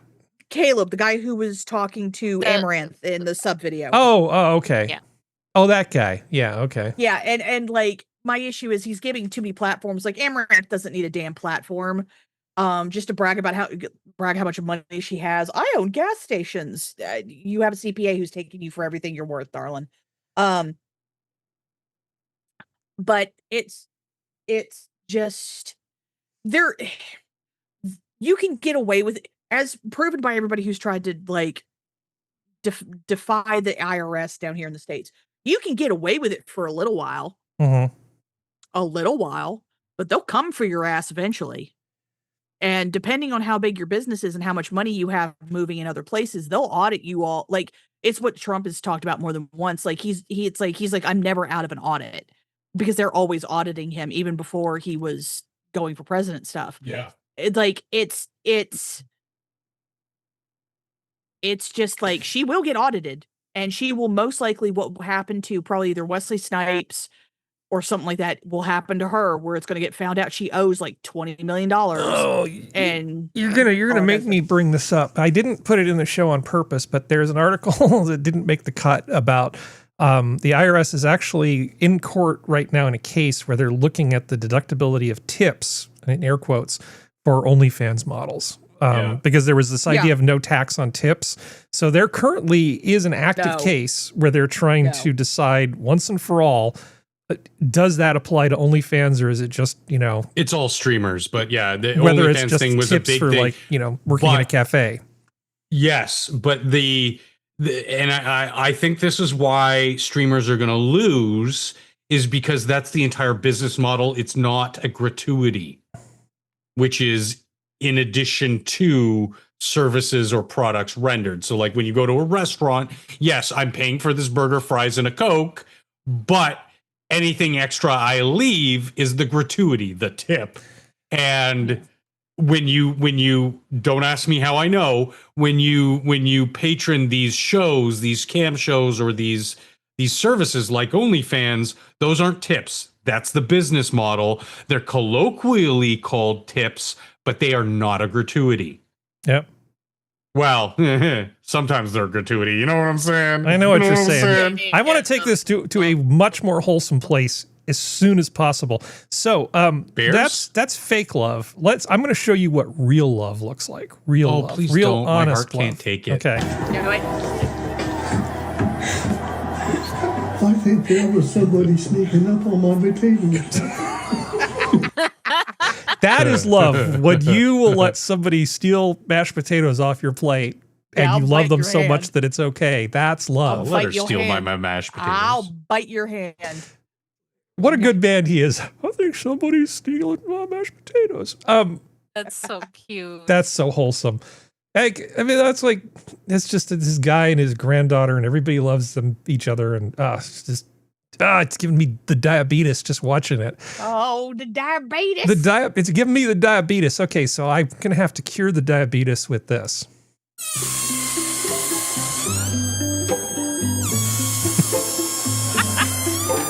Only fools rush in, 'cause I can't help falling in.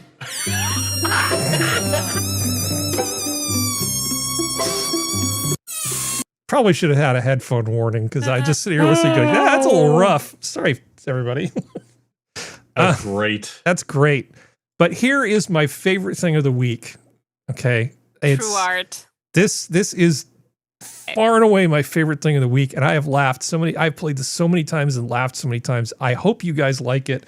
Thing is, I never know because I got a weird sense of humor, but I'm reasonably confident you're going to like this. If it'll ever load. Japanese Lego man? It's like I'm judging you already. Yeah, really.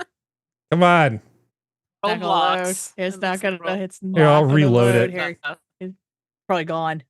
Oh, she turned into a ratchet girl. It is. It is. Hey, not too much, man. You bald head. Not too much. I'm bald headed. She act like she's not bald under that wig. Oh, baby, it is. Oh, they got her. That's what you get for talking shit to me, girl. Get that voice, man. Yeah.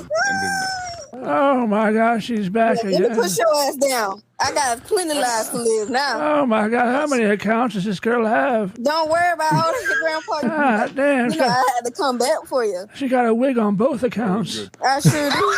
I snatch out every single last one of them. I'm about to slap that goddamn wig right off her head. You ain't gonna do nothing, Grandpa. Keep it pushing. I'll kick you down. I know that bitch got roaches. Oh, no. See, you know what? That's why you on your deathbed now. Get off from diabetes. Stop eating on that dang candy. Like, what is you talking about? No, I got roaches. Yeah, I clocked your ass.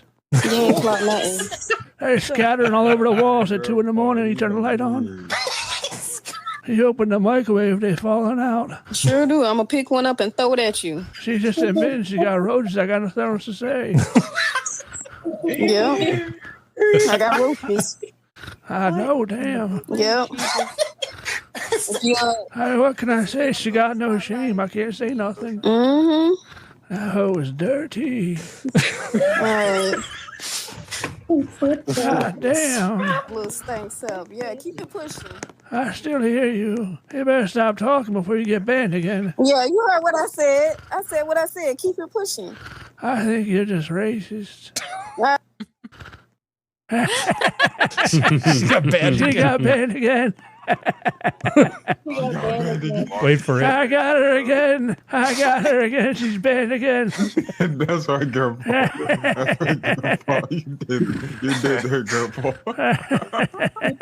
You did that. Now she's Did that, Grandpa. You did she's that. alone with the roaches now.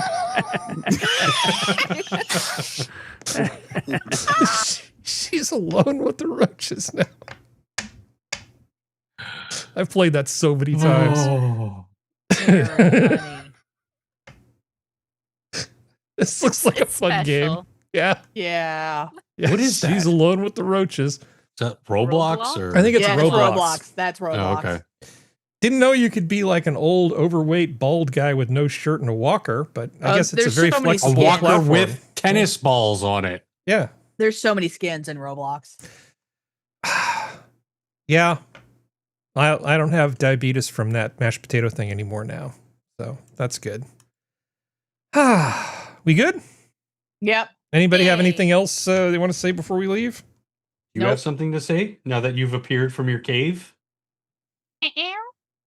That's exactly what she had to say. All right. Yeah. Well, this has been your Minions of the Zoo for Saturday. Thank you, panel. Thank you, chat. The zoo is closed. Good night. Good night. Good night, everybody, and stay warm. Why?